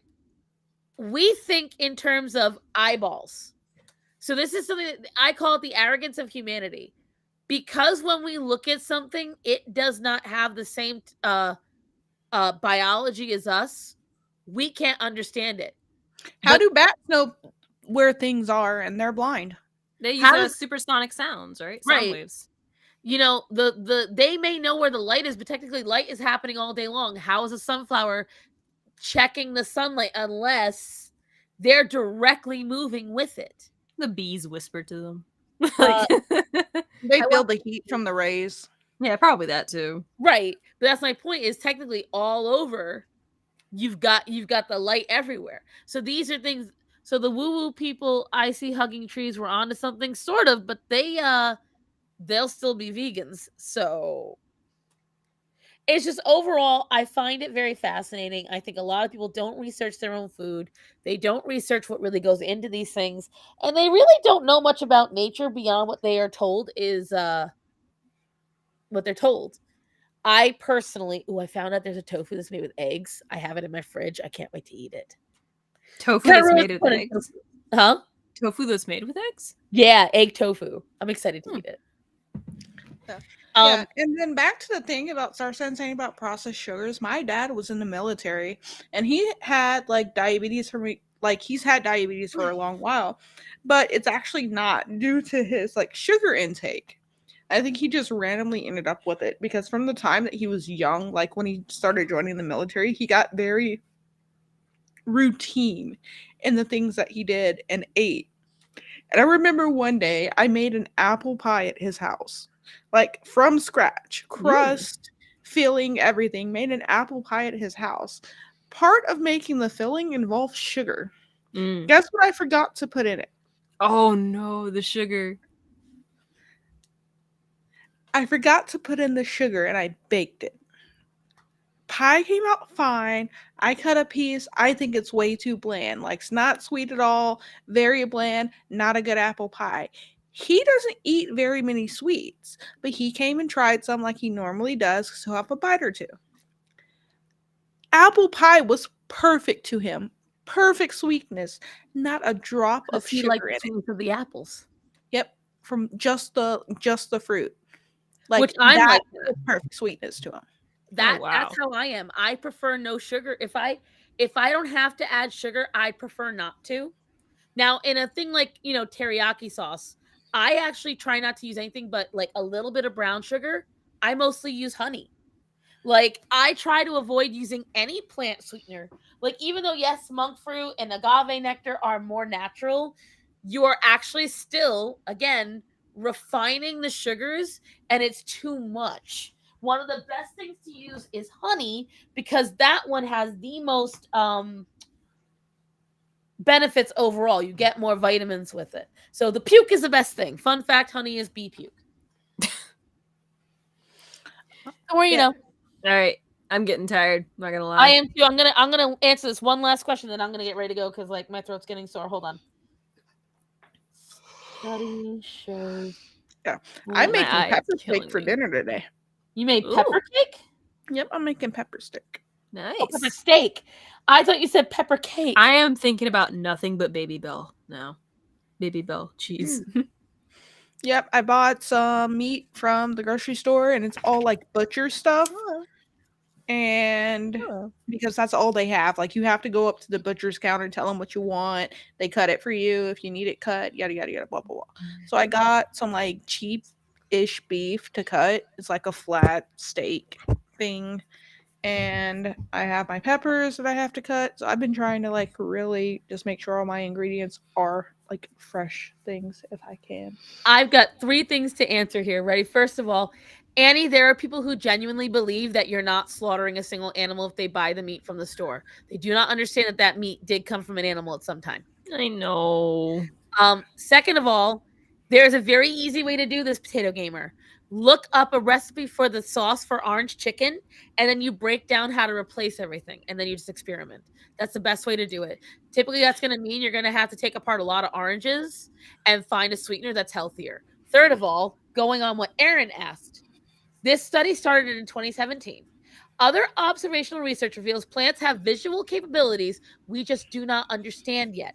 For instance, it reported in 2014 in Current Biology, the climbing wood vine, Bocchilla trifoliata, can modify its leaves to mimic the colors and shapes of its host plant. So this is something where obviously they are able to see, we just don't understand it.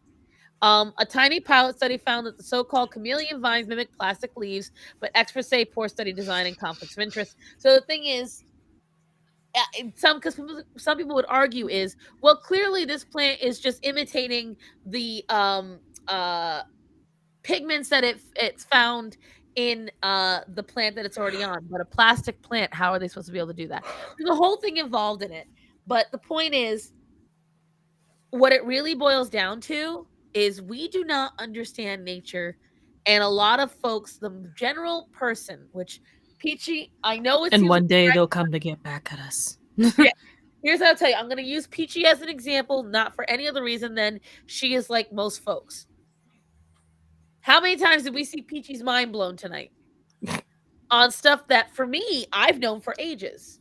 Most people I know would react like Peachy because most people just don't figure it out, or they don't care to figure it out, or whatever, what have you.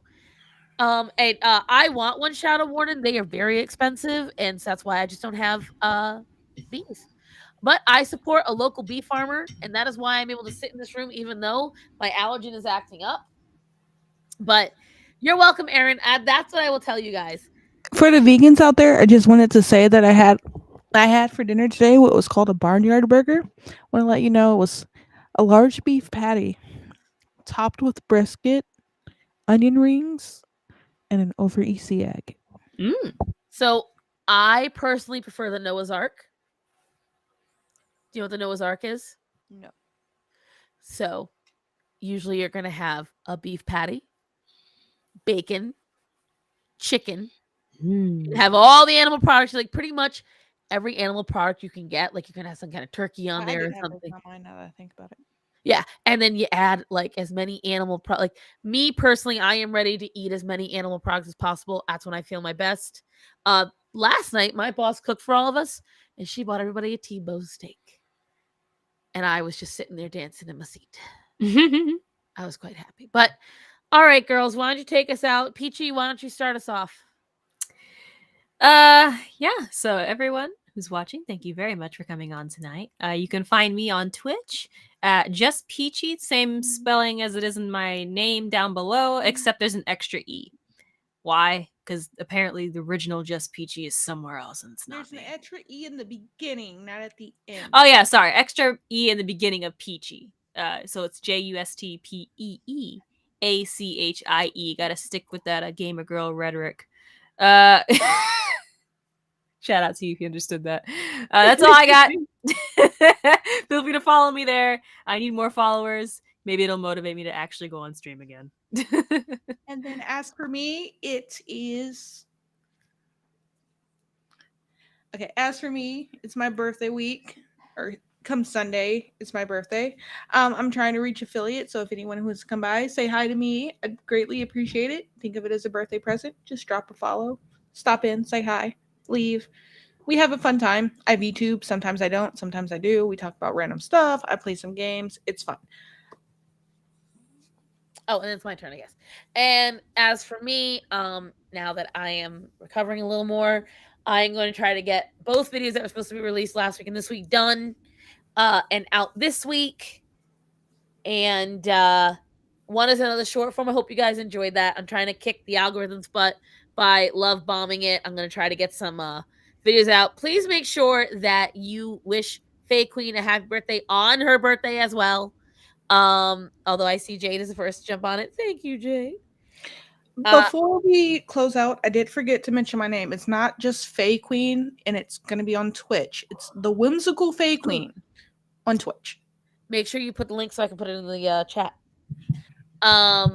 I will be on tomorrow night with the lovely Hara Emirata. And if you guys, that's when I will be ready to talk about it, because I wanted to save that for the animal show, because it's going to be a very long story and a lot of stuff. And again, that's why you didn't see me on for a hot minute, because I was telling Faye Queen all about it, and I gave her the abridged version. So it's going to be a very long conversation. That is going to be a very painful conversation. So tomorrow night, make sure you bring your tissues, because we got. He made me cry, you guys. She doesn't know it, but I was teared up. No, I never seen Faye Queen so quiet in my life, and she was, because I don't think you ever seen me cry like that, have you? No, but I was just listening to you. Yeah, most folks don't see me cry, but as I said multiple times, I knew, and I've said it on this channel, I've said it on my streams. I'll be prepared for the day Zoro dies, but no matter how much I prepare for it, I'm going to be a fucking mess for a while. And I think that's with any pet. I have an idea of how I'd like to, if the doctor told me tomorrow, like, okay, you need to put down your dog, and I know I have a plan. Am I ever going to be prepared for it? Absolutely not. That's the one thing, and I'll just leave this.